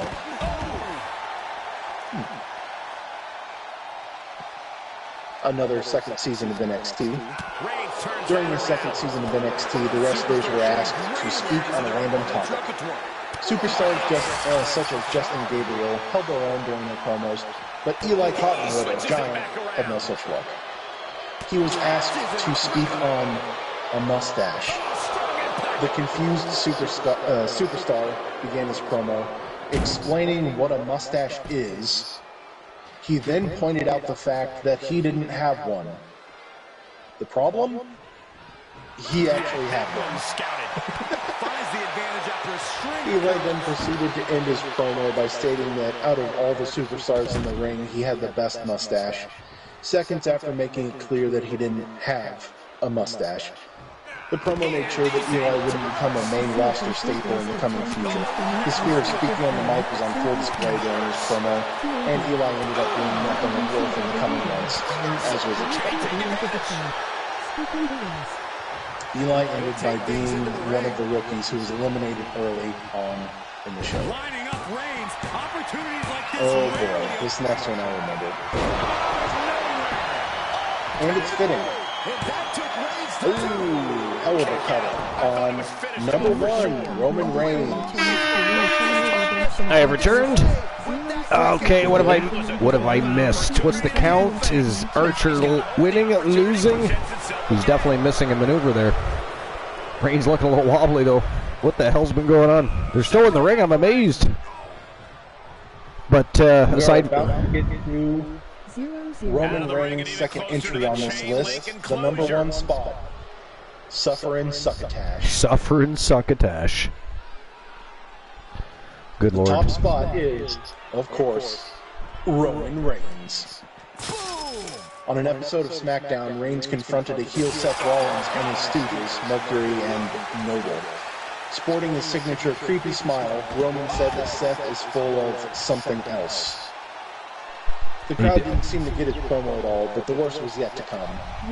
Roman proceeded to state that Rollins was a sniveling little suck-up sellout full of suffering succotash. Yeah. Reigns followed it up by looking at the camera and winking as if the cringe wasn't enough at that point. And thus we got one of the absolute worst promos, not only of Roman's career, but in all of wrestling history. Rollins stood there in utter confusion, realizing that Reigns had just actually said that sentence. Roman then beat the heels out of the ring, but there was no way he... Oh, beat the heels. I assume that means he threw hands on the guys who were in the ring with him. Yeah, I assume. But there was no way... But there was no way he was the hero coming out of the ring. Yeah, and this is edited by Anthony Alcatugba. Yo, France with 2 L's in the house. What's going on, France? Archer in trouble here. Oh, got speared right off his feet. Lovely to see you too, Sir Jack. Sir Jack the Greatest is in the house. What's going on, Jack? Welcome in. And Sir Jack and France. Glenola is back. Applause for the co-host with the most. Do you want me to recap the list real quick? Yeah, I probably missed a few there, so. Number 10. Ooh, Archer taps out. That might be 1-0 right there. WWE WCW history. 10 worst promos of all time. Number 10, Kalisto's Good Lucha Things. Number 9, Bobby Lashley's I Love You. Number 8, The Shockmaster. Anything to do with the Shockmaster is ghastly. Yeah, I'm surprised it's not higher. Yeah. Number 7, The Genesis of McGillicuddy. Oh, 2-0. Archer in serious trouble here, as he is now down 2-0 to Roman Reigns. Number 6, Undertaker's Adventure with the Big Show. Number 5, Roman Reigns' bedtime story. Number 4, Sid makes a fool out of himself. That's the you are only half the man that I am, and I have half the brain that you do. Line. Yeah. Number 3, Hogan forgets his lines. Let me say that again, brother, and then messes him up again. Number 2, Eli Cottonwood's mustache promo. Eli Cottonwood. I don't think I do, no. I'm going to recap this one because it's one of the ones that I didn't know anything about. It is now 2-1. Archer taps out Reigns with a Hell's Gate. So, second season of NXT, they had to speak on random topics and like show their promo skills. And Eli Cottonwood was given the subject of a mustache. He explained what a mustache is, then pointed out that he didn't have one, even though he had one. And then he said he had the best one in the ring. I don't remember that. That's hilarious, though. Curtis Axel was in the ring with him. Low Key was in the ring with him. It's the same time as the McGillicuddy thing. Roughly the same time as the McGillicuddy thing. Gotcha. This is just ridiculous. And number 1, Suffering Succotash. And I'm going to try this line again. Seth Rollins, I'm a big dog. And you are a sniveling little suck-up sellout full of suffering succotash. And then he makes it the corner. Oh, that was awful, yeah. And that's the 10 worst promos in WWE, WCW history. That's awful. Oh, Archer going for a pinfall. He's looking to tie things up 2-2. And it is 2-2 with 2 minutes, 8 seconds remaining. 2-2 on 2. 2-2 on 2. Nice DDT by Archer right off the hop. Good way to get things restarted. Oh, he's going for another Hell's Gate. He's looking to take the lead here. Can Reigns hang on, or does Archer get another fall? And it is 3-2 for Archer, just like that. You know the sad fact of the matter here, though, guys? No matter who walks into this match, are they really going to be great contenders going into the semifinals? I mean, can the hype from the match they're coming out of be enough to drive them, or are they simply going to be sitting ducks for the beasts that await them? Crazy. I don't think anyone is going to feel like they're winning. At the end of this tournament... No. I don't think so either. Oh, big right hand from Archer. These guys are just trading blows left and right here. Literally, actually. Not even figuratively. These guys are actually so evenly matched. At least they learned not to climb up on the cell. Yeah, they haven't gone to the cell yet on this round anyways. I've been surprised they've maintained action inside the ring as opposed to climbing the cell, where they spent a great deal of time in the first go-around. 40 seconds remaining, and Archer is up 3-2. But again, no matter who wins this match, is it really going to matter? I just don't know. Anything could happen there. I mean, Archer has to come out of this match and go face Mitchell Vaughn. That's I know, right? That is his semifinals matchup, and he only has one match to rest because there is only 2 semifinals matches. Not good news if you're Elijah Archer. Come on, Archer, you got this. Make me that money. Make you that money. Nice reversal, and there we go. Finally, we have a victor. The winner of the match and moving on to the semifinals to face Fat Lad Mitchell Vaughn. The one, Elijah Archer, is your victor. And I will issue the payout from that.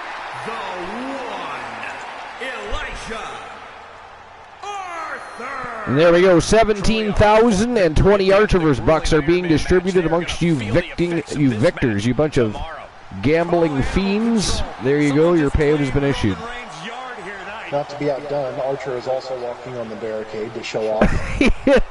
He's mocking Mitchell Vaughn because that's his next opponent, you see. That's what's happening right there. That is what is happening right there. All right, on to the semifinals. This has just been brutal from start to finish. It has been a very brutal tournament so far. Here we go. Next match of the evening, the first semi-final matchup of the tournament. It is Sir Lord William Regal taking on Tenacious B. And man, oh man, Tenacious B had a hell of a match against Rick Rude, and the match between the villain and Regal was no much of more of a walk in the park. Again, I think the only one left in the tournament, I mean besides Ghost X-Rider, of course, the only one in this tournament that's actually probably coming in close to fresh might be Fat Lad Mitchell Vaughn, because Fat Lad Mitchell Vaughn, although he did have a bit of a battle with Brody, he didn't seem to have near the long-standing battle that Regal and Woods did, nor the one that obviously Roman Reigns and the one Elijah Archer did. So, but here we go. Who do you guys think is moving on to the tournament final? Is it going to be William Regal or Tenacious B? What do you think? I don't even know if Poindexter can stop Regal at this point. I think he's going... I'm not saying he's going to win the belt back, but I think he's going to go to the finals. I'm going to go with Regal myself. Jackpot number for a chance to win All right. redemption of your choices. 069. Glenola is still eating. We're going to have to change his name to Christian Cool. I mean, we have been going for how long and non-stop eating. It is snack night for Glenola. The poor concession stands. All right, so who moves on to the tournament final? Is it going to be William Regal or Tenacious B? Again, this is another one of those fights where I'd normally throw my money with Tenacious, but I just think Regal is so focused, so hungry to get that belt back that he held for so long that he's going to be tough to stop. And I think he just really wants a piece of Dex. He wants a piece of Dex. I mean, Archer would too, but I think Archer's shit out of luck from here on in, I'll be honest. I wouldn't even throw my money on him if I had it. I'd be voting on Fat Lad Mitchell Vaughn, sadly, but... Could you imagine the scenario where the semifinals is, or the finals is William Regal and Archer again for the same belt that they fought over at Slammiversary? Wow, yeah, that'd be crazy. Fight the guy that beat both of them for yeah, again. I'm still waiting for the dark match between Regal. I mean, that would be kind of cool in a way when you think about it. That'd be a hell of a story. It would. All right, down to the final 3 matches of the evening.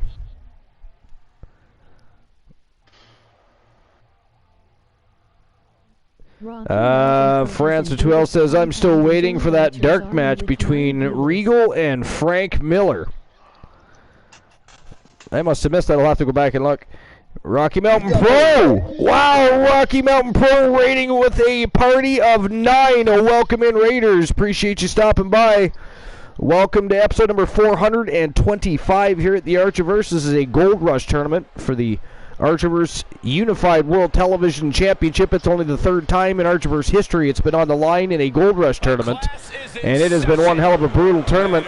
Each of the matches are held under the rule set of Iron Man Hell in a Cell matchup. It is a 15-minute matchup inside a Hell in a Cell. It has been brutal. Each member of this tournament so far has been battered, bloodied, and bruised, but it has been a fantastic tournament so far. How's everybody doing tonight? How was your stream? What's new and exciting? Appreciate you guys stopping by. Yadin, how you doing? Everybody must remember Yadin RMP. We invade his channel all the time. He's paying me back tonight, apparently. A little bit of he's returning the favor. Stopping by to say hello. And can we get some shout-outs for everybody, please? And you're right, Byron, that William Regal forces his opponents to show him the respect that he believes he deserves. We've got Just Your Average Jen. We've got Mr. Fourth Row. Lots of people there to be shouting out. Zamor Wrestling.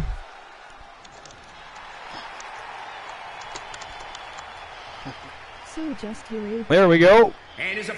Let them shout outs rock and roll. Weighing in at 302 pounds, Tenacious. All right, so how's everybody's evening? How was your stream? What is new and exciting? Appreciate everybody stopping by, taking your time out of your day to stop by and visit the community. Watch the show. Right now we're in the semifinals of the tournament. This is actually the first semifinals matchup in this Gold Rush tournament. And for anyone that follows, you have a couple bucks to throw down. I throw $1,000 on everything here, and if you bet against me, you can win some money. Is the betting line even still open? I don't even know if the betting line is still open. Yeah, this is when you normally just automatically open them. Well, I did open the betting line. Or did I finish opening the betting line? Hold on. No, yeah, okay, there's still a minute left. Just a little over a minute left to make a bet on the match. Ooh, new Ignition champ. Fun. Wow. A new Ignition champ was crowned, and I missed it. Who won? bracket is starting to take shape. These superstars have weathered the early. Yeah, you can watch, by the way, guys, you can watch Rocky Mountain Pro Wrestling right here on Twitch TV. So definitely follow Rocky Mountain Pro. Actually, follow everybody. Just follow everybody. It's a lot easier that way. You're guaranteed to know when they go live. You'll know what's happening. Regal gets the better there. But anyways, yeah, who won the Ignition Championship? Let's go counter for counter. That's fantastic. Inverted atomic drop incoming. Big boost. And the senton to cap it off. Inquiring minds must know. Uppercut. That'll knock you silly. Got him set up in the corner of the ring. All right. Although Hell in a Cell matches tend to deteriorate once the competitors leave the confines of. But anyways, where were This we? one is headed outside, guys. We were just finishing up Froggy's list. Just finished. I do have another one, but if either of you guys have something, have at it. And now the most dangerous area. Well, let's inside the see. cell. It was Echo versus Sky. I do have an I just ran interesting. down Canada's promos of WWE, WCW history. You did. I mean, it was a pretty solid list, to be fair. That reversal. It was Echo versus Sky Hossman. I'm not going to spoil it. They'll have to watch. Fair enough. Fair enough. We will definitely have to check that out.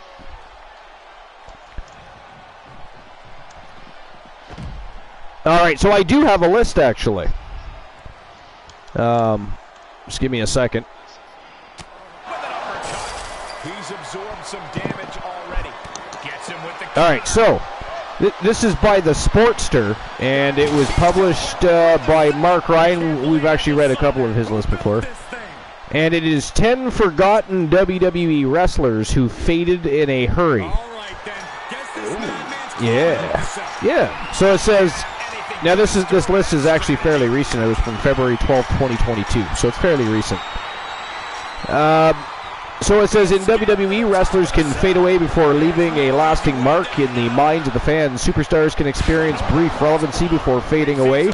Throughout the rather dense history of WWE, we have seen countless wrestlers come and go from the company, whether it be a gimmick that just didn't resonate with the audience or the environment just not being suitable. Not every wrestler that is contracted will last. In some cases, a particular talent is gone almost as soon as they arrive, and furthermore, they seem to fade into obscurity as it pertains to the wrestling industry. It's quite often no fault of the talent in question, but perhaps just poor timing. Some wrestlers fade away rather quickly in WWE, becoming a forgotten part of the company's history. So number 10 on this list is Kizarny. Y'all remember Kizarny? I mean, I do. No, well, and I'm not surprised. I mean, I do, but it was a very short-lived gimmick. So Kizarny was first introduced to WWE audiences via a series of vignettes on SmackDown in 2008. The character was presented as a carnival worker with a somewhat dark and sinister undertone. Initial impressions were relatively positive as fans were intrigued by the cryptic and bizarre promos. However, after a few dark matches and only 2 television appearances, Kizarny would never be seen on WWE programming again. The real-life Nicholas Sketchovich, I'm not sure if I pronounced that right, but we're going to go with Chekovich or Sketchovich, or we're calling it something else-ovich.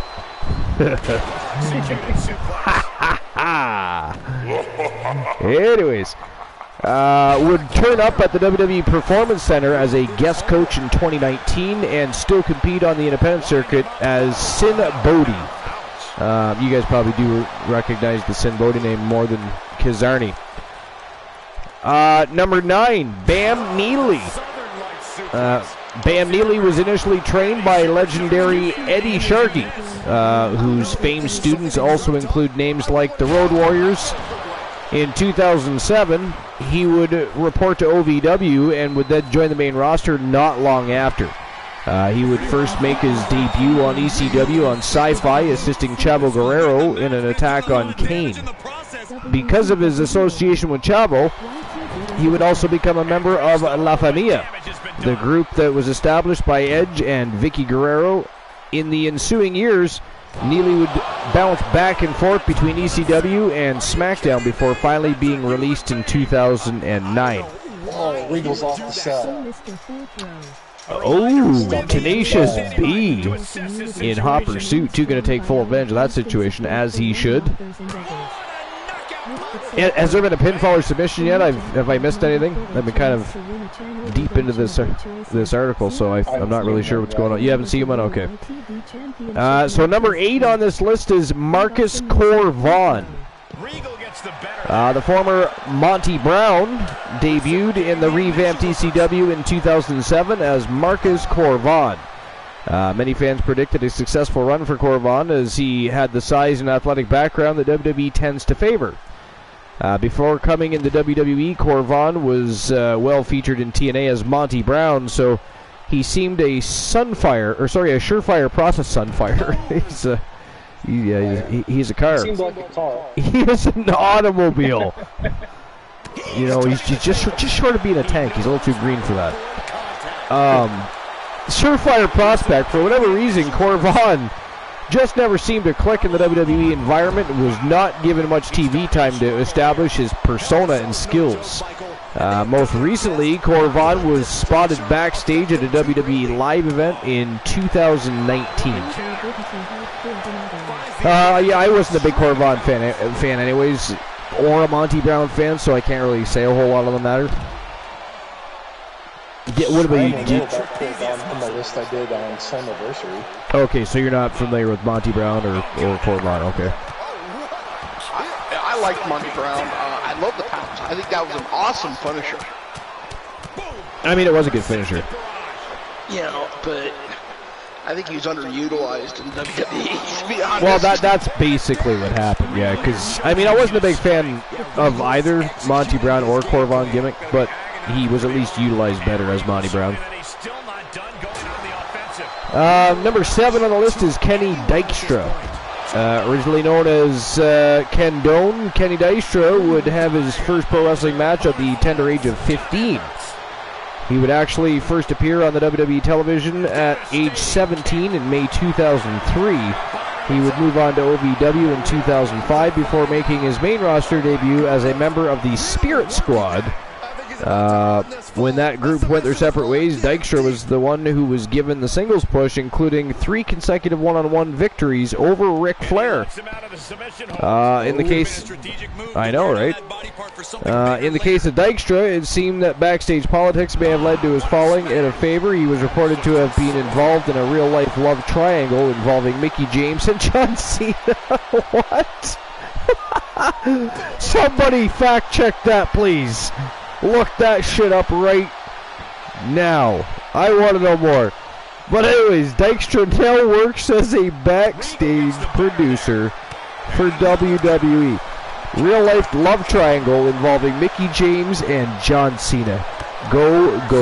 Find the deets on that. We need to find the 411 immediately. That is funny as hell. And while that's being looked up, number 6 is Luther Reigns. Actually, you know what? I know who he is, but I don't remember a lot from Luther Reigns at all. But anyways, it's easy to forget that Roman was not the first to carry the Reigns name, as that distinction goes to a former Kurt Angle henchman, Luther Reigns. A former bodyguard, Luther Reigns was trained at the WCW Power Plant. He made a brief appearance on Nitro before undergoing more training at UPW. Luther would debut on WWE SmackDown in 2004, and he thrust right into the main event level angle, working with the legendary Undertaker. Though he had the size and the look that the WWE loves, the wrestling business was ultimately not fit for Luther, as he would retire from action in 2006. Are you familiar with Luther Reigns at all? Froggy? Or Glenola? No? Okay. Off the top of my head. Alright. So, number 5 on the list is Kenzo Suzuki. A veteran of the Japanese wrestling scene, Kenzo Suzuki would debut on SmackDown in 2004 along with his wife, Hiroko. and actually remember this. He was firmly established as a mid-carder on the brand, feuding with the likes of Billy Gunn and later on rising star known as John Cena. In September 2004, Suzuki would form a tag team with Rene Dupree and go on to capture the WWE tag titles. In 2005, Kenzo suffered a collapsed lung, which required time away from the ring. During that year, WWE draft, he and Hiroko would be drafted to the Raw brand, but were released before ever debuting on Monday nights. Number 4, the Batista clone, Mason Ryan. I mean, I think that was the whole problem with Ryan, is he looked way too much like Batista, who was active still at the time and being heavily pushed most of the time as well. So either one of those things wouldn't play it well for Mason Ryan. But so Mason Ryan began training to become a pro wrestler in 2006 at the recommendation of an independent wrestling promoter. After spending some time in FCW, Ryan would debut on Raw as a member of the New Nexus, led by CM Punk. When the group had run its course, Ryan would eventually find his way back to a developmental brand, this time known as NXT. He was released by WWE in 2014 and would compete on the independent circuit for a couple of years. In 2016, Mason would announce on Twitter that he had made a career move and would now be cast as a member of Cirque du Soleil in Las Vegas, Nevada. That's interesting. So Mason Ryan became a Cirque du Soleil member. Interesting. would not have guessed that in a million years if you asked if I could guess what he moved on to other than pro wrestling. Absolutely not. All right. Number 3, Brad Maddox. So, while he didn't do much wrestling during his WWE tenure, Brad Maddox certainly fits the definition of a flash in the pan. Maddox was gone almost as soon as he arrived in WWE, and his presence was somewhat out of nowhere to begin with.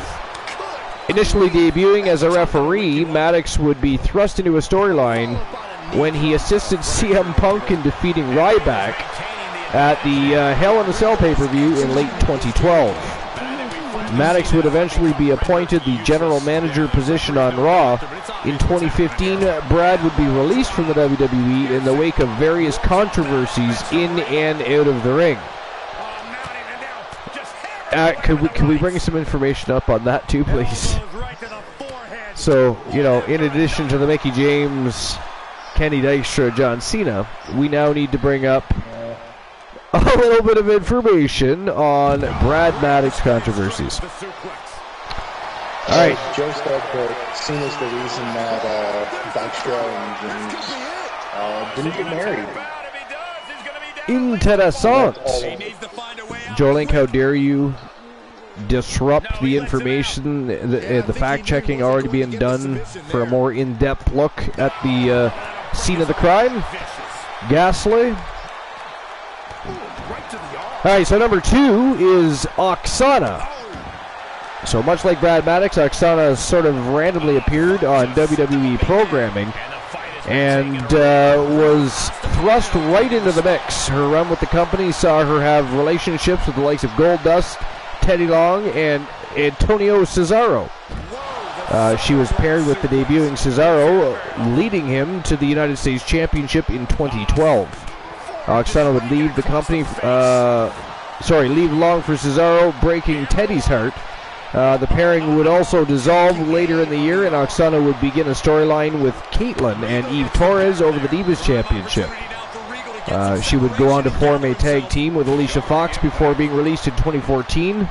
Oksana was rumored to be a surprise entrant in the 2022 Women's Royal Rumble as a surprise entrant, but that never came to fruition. Sorry, but what would you say again?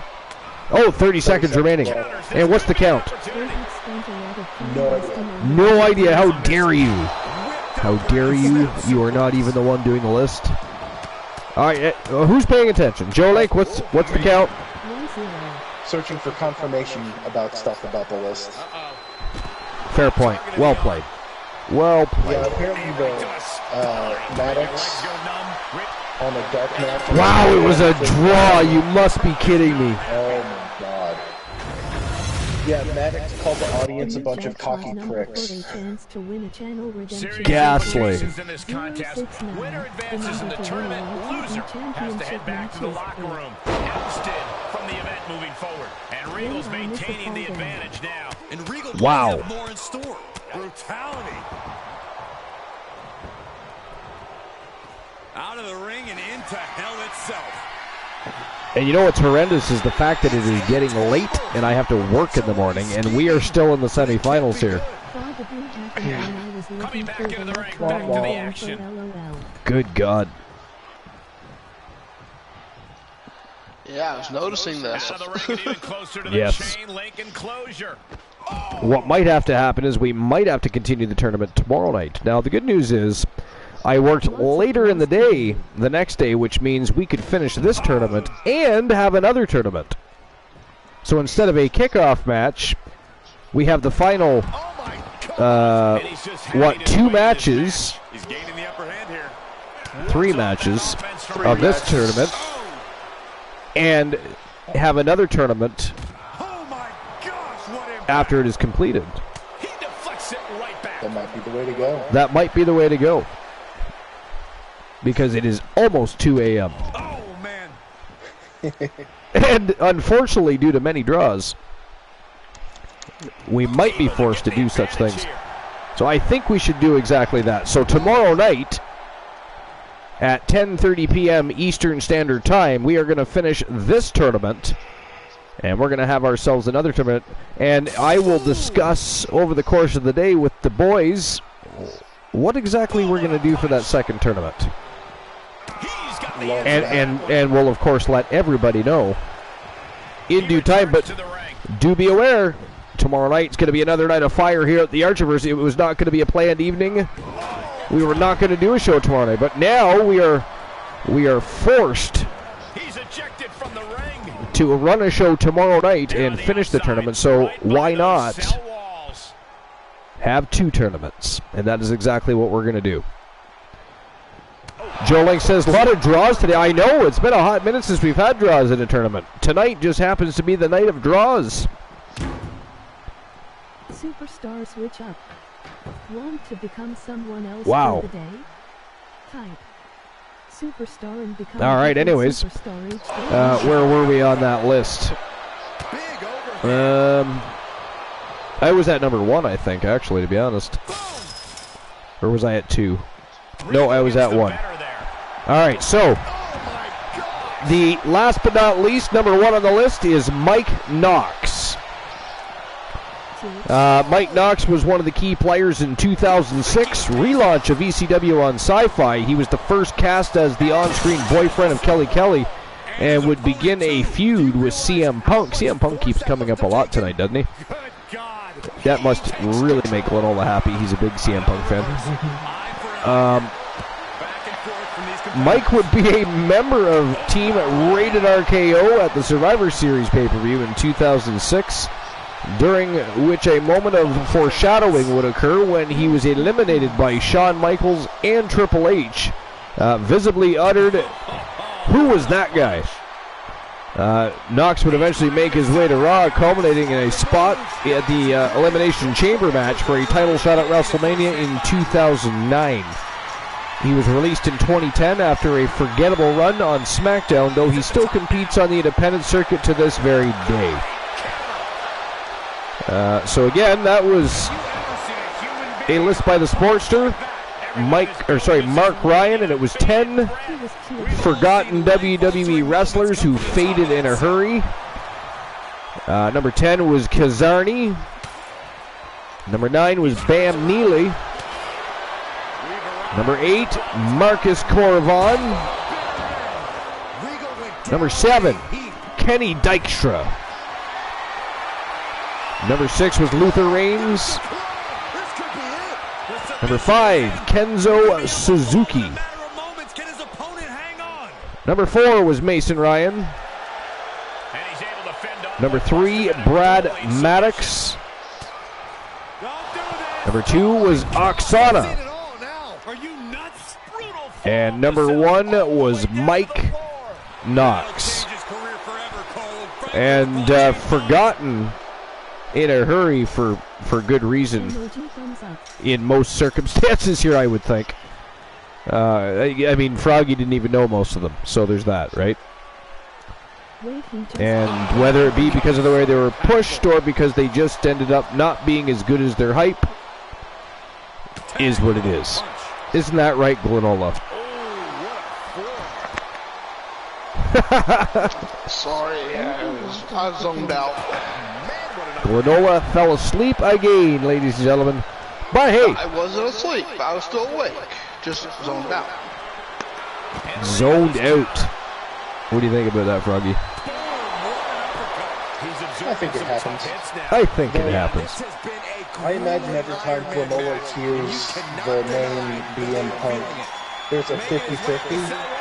He either just goes full rage, like crank to 11, and has to dial himself back, or he completely dissociates from reality. It's like the Ghostbusters taking their proton packs and crossing those streams in his mind, is what you're saying. Could be. But yeah, that wraps up my list.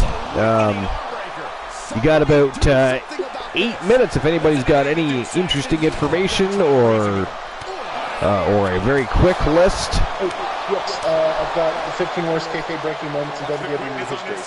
All right, let's do it. I'll do it. Okay. Here's some fans of plenty times you've been in kayfabe. What exactly does it mean? 15. An F-bomb from Mean Gene. I'm honestly not sure if this is more breaking kayfabe or just flat out hilarious. Mean Gene Okerlund was just about to interview Rick Rude and Bobby Heenan and win the SummerSlam logo. Behind them came crashing down and scared the you-know-what out of Mean Gene. His reaction? Oh, fuck it. Mean Gene, I know you're scared, but you've got a pretty big audience. 14. Mark Henry outruns the Nexus. Look, I don't know if this is technically an instance of breaking kayfabe, but Mark Henry definitely does something wrong here and most certainly goes off script. He's supposed to be chasing the members of the Nexus, but he somehow winds up in front of them.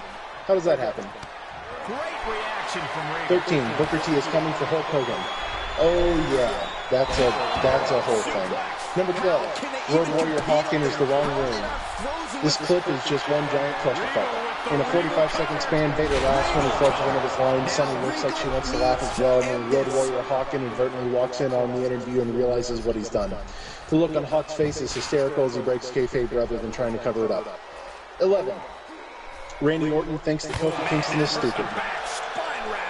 In the late 2009, Randy Orton and Kofi Kingston were in the midst of a heated rivalry that many thought would elevate Kingston to the permanent main event status. That is, at least until in the view of Orton, Kingston did something stupid.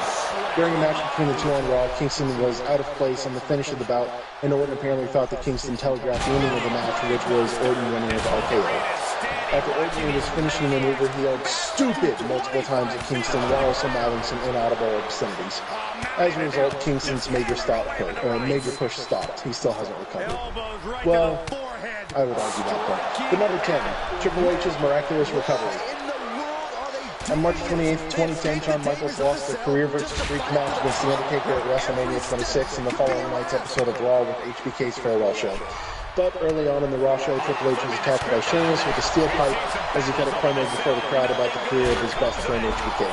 Still, that doesn't prevent Triple H from appearing later on the same show, showing no side effects to embrace Michaels as the top finisher champ. Number 9, Bobby the Brain Human Freaks out. In the WCW days, there was a reason why Brian Pillman was called the loose cannon. During a match with Eddie Guerrero, Pillman was on the outside of the ring near the announce table when he saw that Guerrero was about to jump off the turnbuckle with an offensive attack. So Pillman abruptly grabbed Bobby Heenan, who was announcing at ringside as a way to protect himself from Guerrero. The Brain didn't like that too much and responded by saying, "What the fuck are you doing?" He then stormed out of the arena, the match stopped, and Guerrero exchanged some choice words with Pillman. Does anybody else feel like Froggy could be an auctioneer? Oh, I hope so.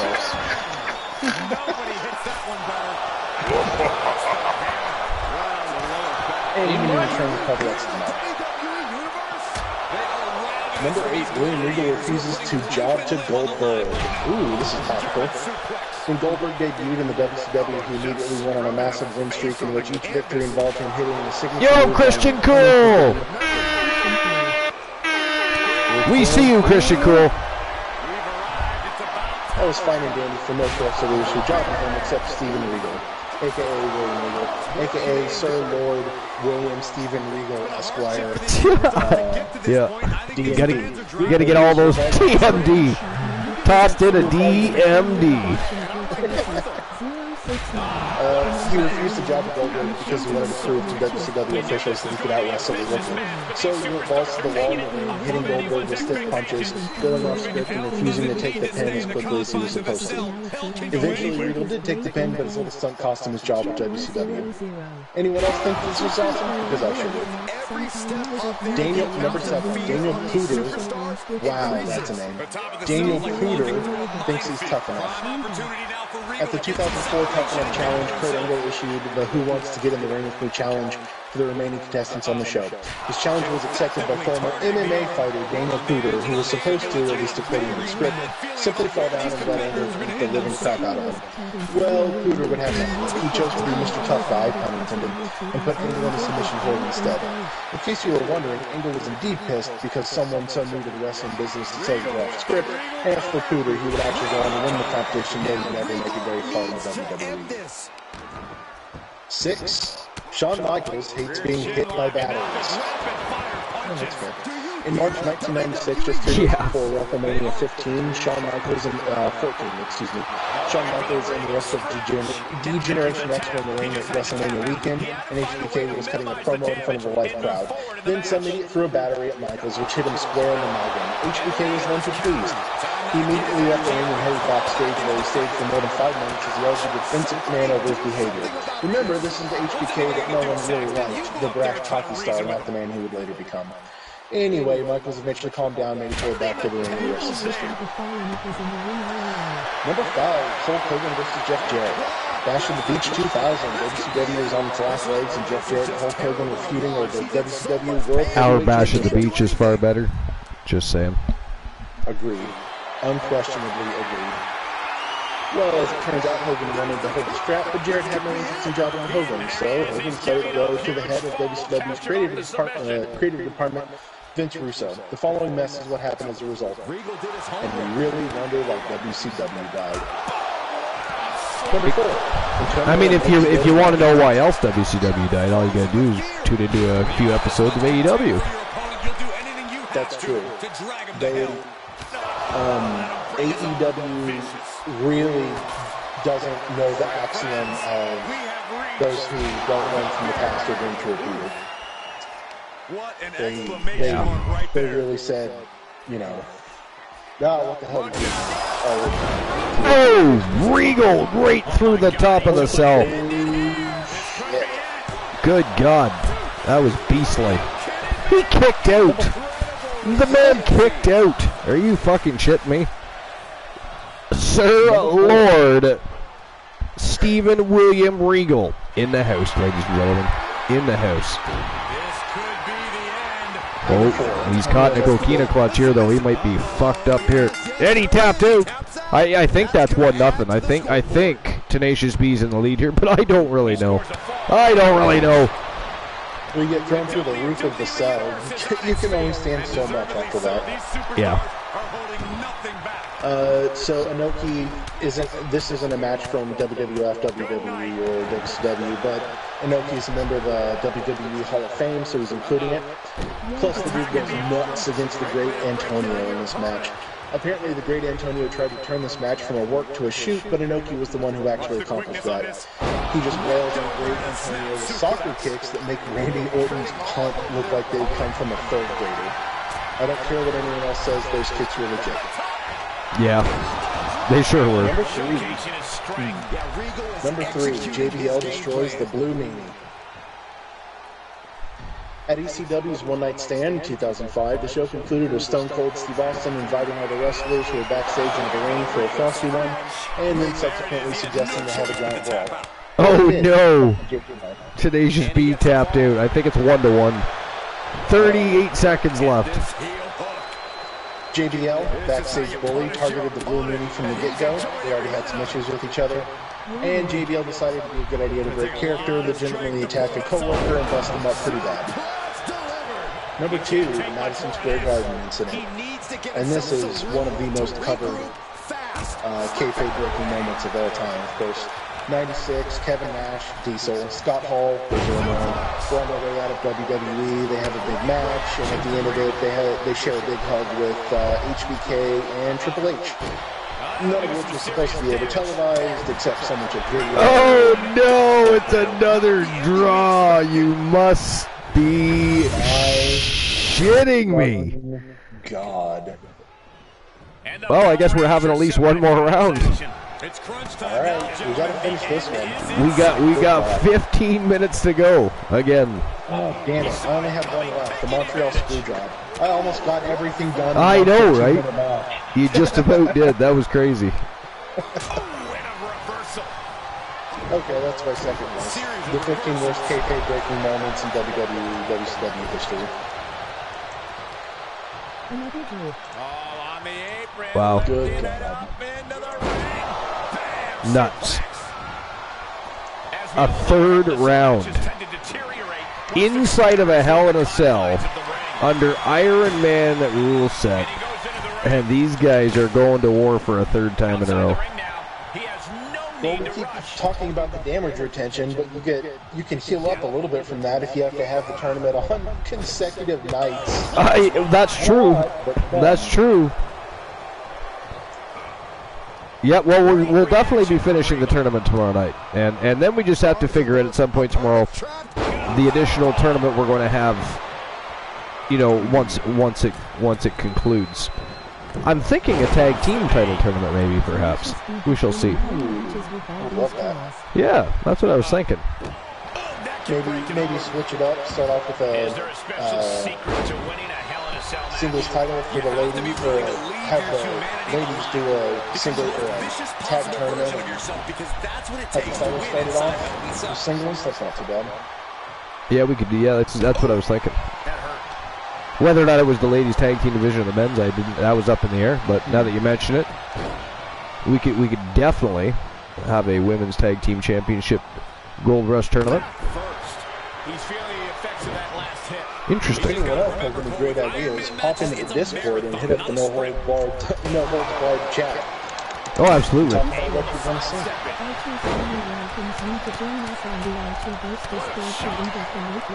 Those chair shots can't feel good. After 2 rounds of Hell in a Cell. I think everything is probably elevated as far as what they're feeling, move for move, blow for blow. You know, something as simple as a quick suplex, which, I mean, don't get me wrong, a suplex, you know, the longer your match goes, they feel worse each and every time, but for instance, that knee to the face probably did not feel very good. Probably made him want to go sleepy. Where at the beginning of a match, it might still hurt a lot, but, you know, you might not be in the risk of passing out.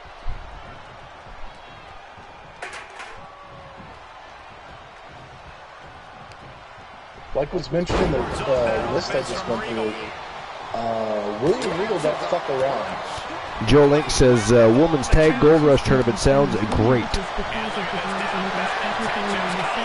Joe Link says, Tenacious B's been in 3 matches because of the draws and is technically on the 2nd match in the tournament.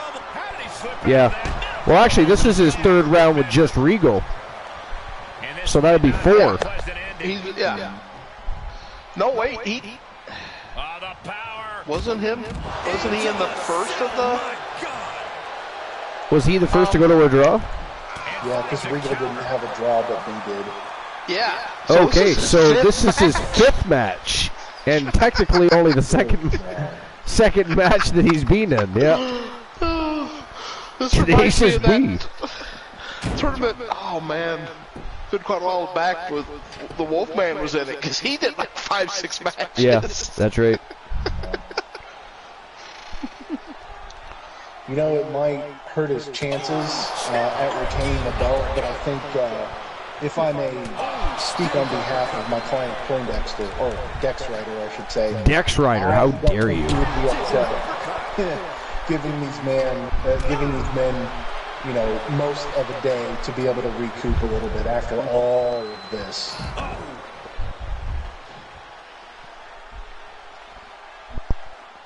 Definitely think he'd be okay. Jay Simons did the same thing. Remember, he did live 3 draws and still ended up winning the title at the end. He is just reeling from that. But that said, what a hell of a tournament so far. I mean, it's a little bit sad that we had all of these draws and forcing us to have a second night for the tournament, but it is what it is. It's been a great night, great match, or matches. So it is what it is. As long as we're having a good time, and they aren't snooze fest matches, we're good. We're good to go. And I'm impressed. I mean, it is hell in a cell, but the thing's been broken open on the side so many times. I am impressed we haven't had any interference. The other, you're right. Well, the roster, they just let it go. Not many people interfering tonight. And then again, who the hell wants to interfere and get themselves locked inside of a cell? You know what I mean? There's that. I think there was more interference from the ref in the first match than we were going to see from anything else. To kick out there. And I think to get the pinfall, you have to try that maneuver one more time. Not to be this guy, but Rose Brewer definitely had like a 5 or 6 count before Akira Blade broke out a pin early on in that match, and the ref just, that was a great 3 or 4 seconds. The fatal 4-way iron to tag match was phenomenal. Yes, it was. All these big moves, and it still didn't earn the fall. The volume in this building is how do you guys have anything left? I'm amazed they can even walk, let alone fight at this point. To say, who would have thought Regal and Tenacious B go 3 rounds inside Hell in a Cell? Iron Man rule set.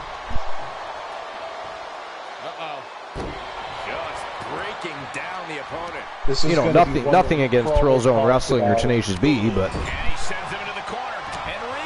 Brothers talks about longest matches and most grueling. This is one of the most grueling tournaments that we've ever had. For sure, absolutely, hands down.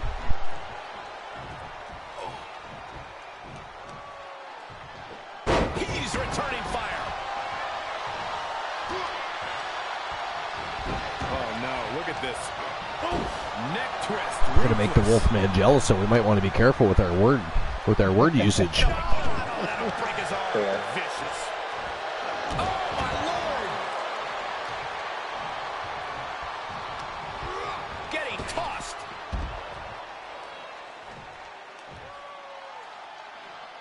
And now the most war invading the broadcast. Man, what an uppercut. We've already seen a few shots delivered up in that region. Uppercut connects. Actually, I'm going to have to go completely mute because I got to take a treatment. I've been pushing it back way too long. No worries. I should have taken it just shortly after the broadcast started. Lurk away, enjoy the show, take your treatment. Almost 4 hours. Reaction from Regal. Can I get back with that?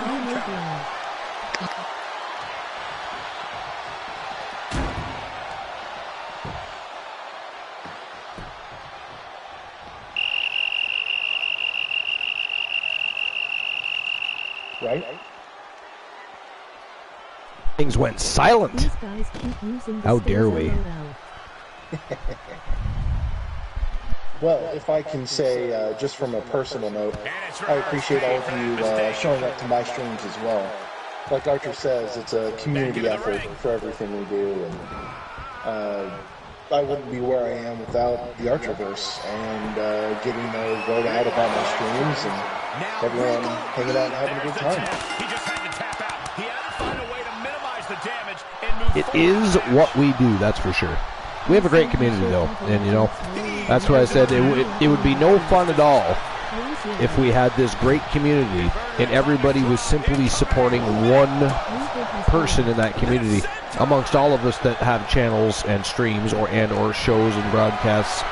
So I'm really happy that I'm part of a community that is willing to support everybody's endeavors, and it's not just the Archiverse or just, you know, Christian Cool's channel. It's, you know, we actively go to each other's channel. We make sure we're there, you know, checking out content, spending some time with the community, having a good time.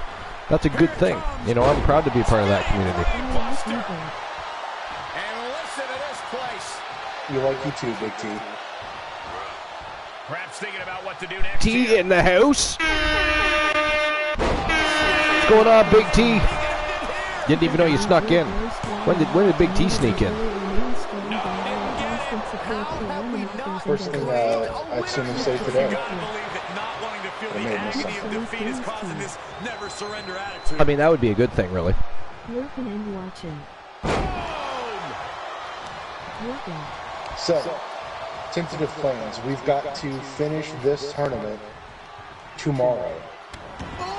So, 10:30 p.m. Eastern Standard Time tomorrow night, we will finish this tournament off, and then we will begin a tag team tournament for, I'm thinking, the Wrestle Wars Women's World Tag Team Championships. What do you think? Or do you want to do YTD Academy Tag Team Championships? Let's do women's tags.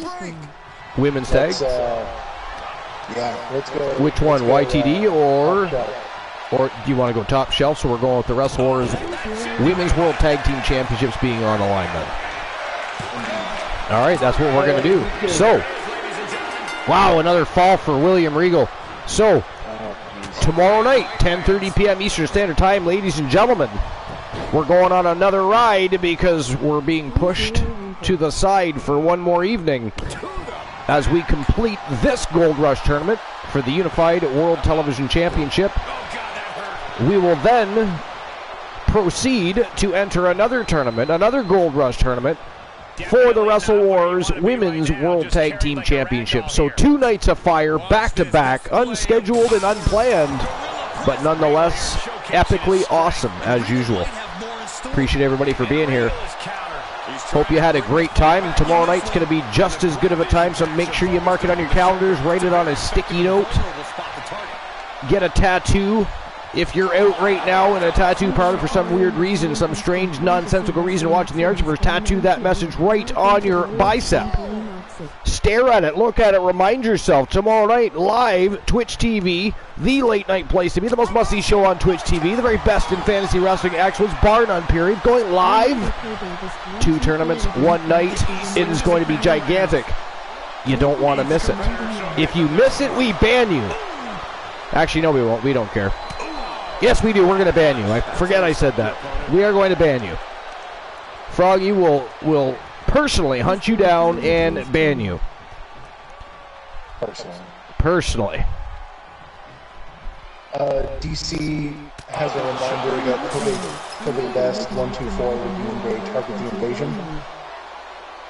Joling says Regal has a commanding lead. Yes, he does. It looks like William Regal is moving on to this tournament, which is getting closer to making Froggy Mothlegs correct. He said Regal was going to be hungry. He wants that title, but he does. Great reaction from Regal. He really does. And I mean, not everybody else hasn't been hungry to at least start this tournament. But we're quickly finding out the who's who of this tournament and who really wants that World Television Championship. One of the most sought-after championships in the business today. Minute and a half left, 90 seconds. Making his climb up the cell now. D says, I might be late. I have a late night tonight, and you are welcome to ban me. Excellent. That'll be the first time ever in Archiverse history DC gets banned. I mean, that in itself would bring in viewers, because people would wait for the backlash of one distinct cone. What would DC do? The top of the cell is like walking through a minefield. All right, here we go. 53 seconds left of this matchup. We're actually getting a winner this time, definitively. Definitively. And again, we'll see each other tomorrow night, 10:30 p.m. Eastern Standard Time, sharp, live, Twitch TV. Froggy, myself, probably the great Glenola when he's done streaming. And we're going to have ourselves not just the completion of this great tournament, but the beginning of an entirely brand new tournament, and it is going to be a night of pure fire. So do not forget to pay attention to your notifications. And if they are not on, turn them on immediately right now. Do it. Go, go, go. And check anyway because Twitch might show up. The notifications of Twitch might show up a half hour late. Half hour late. And we're going to be invading somebody I haven't invaded in a long time, actually. And that is it. That is all, ladies and gentlemen. The winner of the match. And moving on to the tournament final, Sir Lord Stephen William Regal is your victor. And I'll make sure I issue the payout for that. But that is it. That is all for episode number 425, ladies and gentlemen. I apologize, but I mean, that is way the cookie crumbles, the way the ball rolls, if you will. The matches were fantastic. They went to draws because the talent is that good. They are that formidable. But again, tomorrow night we finish tonight's tournament. Then we start a women's tag team tournament for the Wrestle Wars World Women's Tag Team Championship. It is going to be a great night. We'll see you tomorrow night. You don't have to go home, but you're certainly not staying here. You do not pay rent. Get the fuck out. Goodbye. Have a great night, everyone.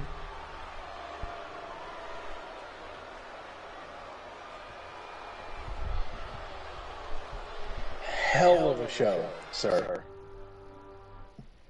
That was a hell of a show. It's too bad we didn't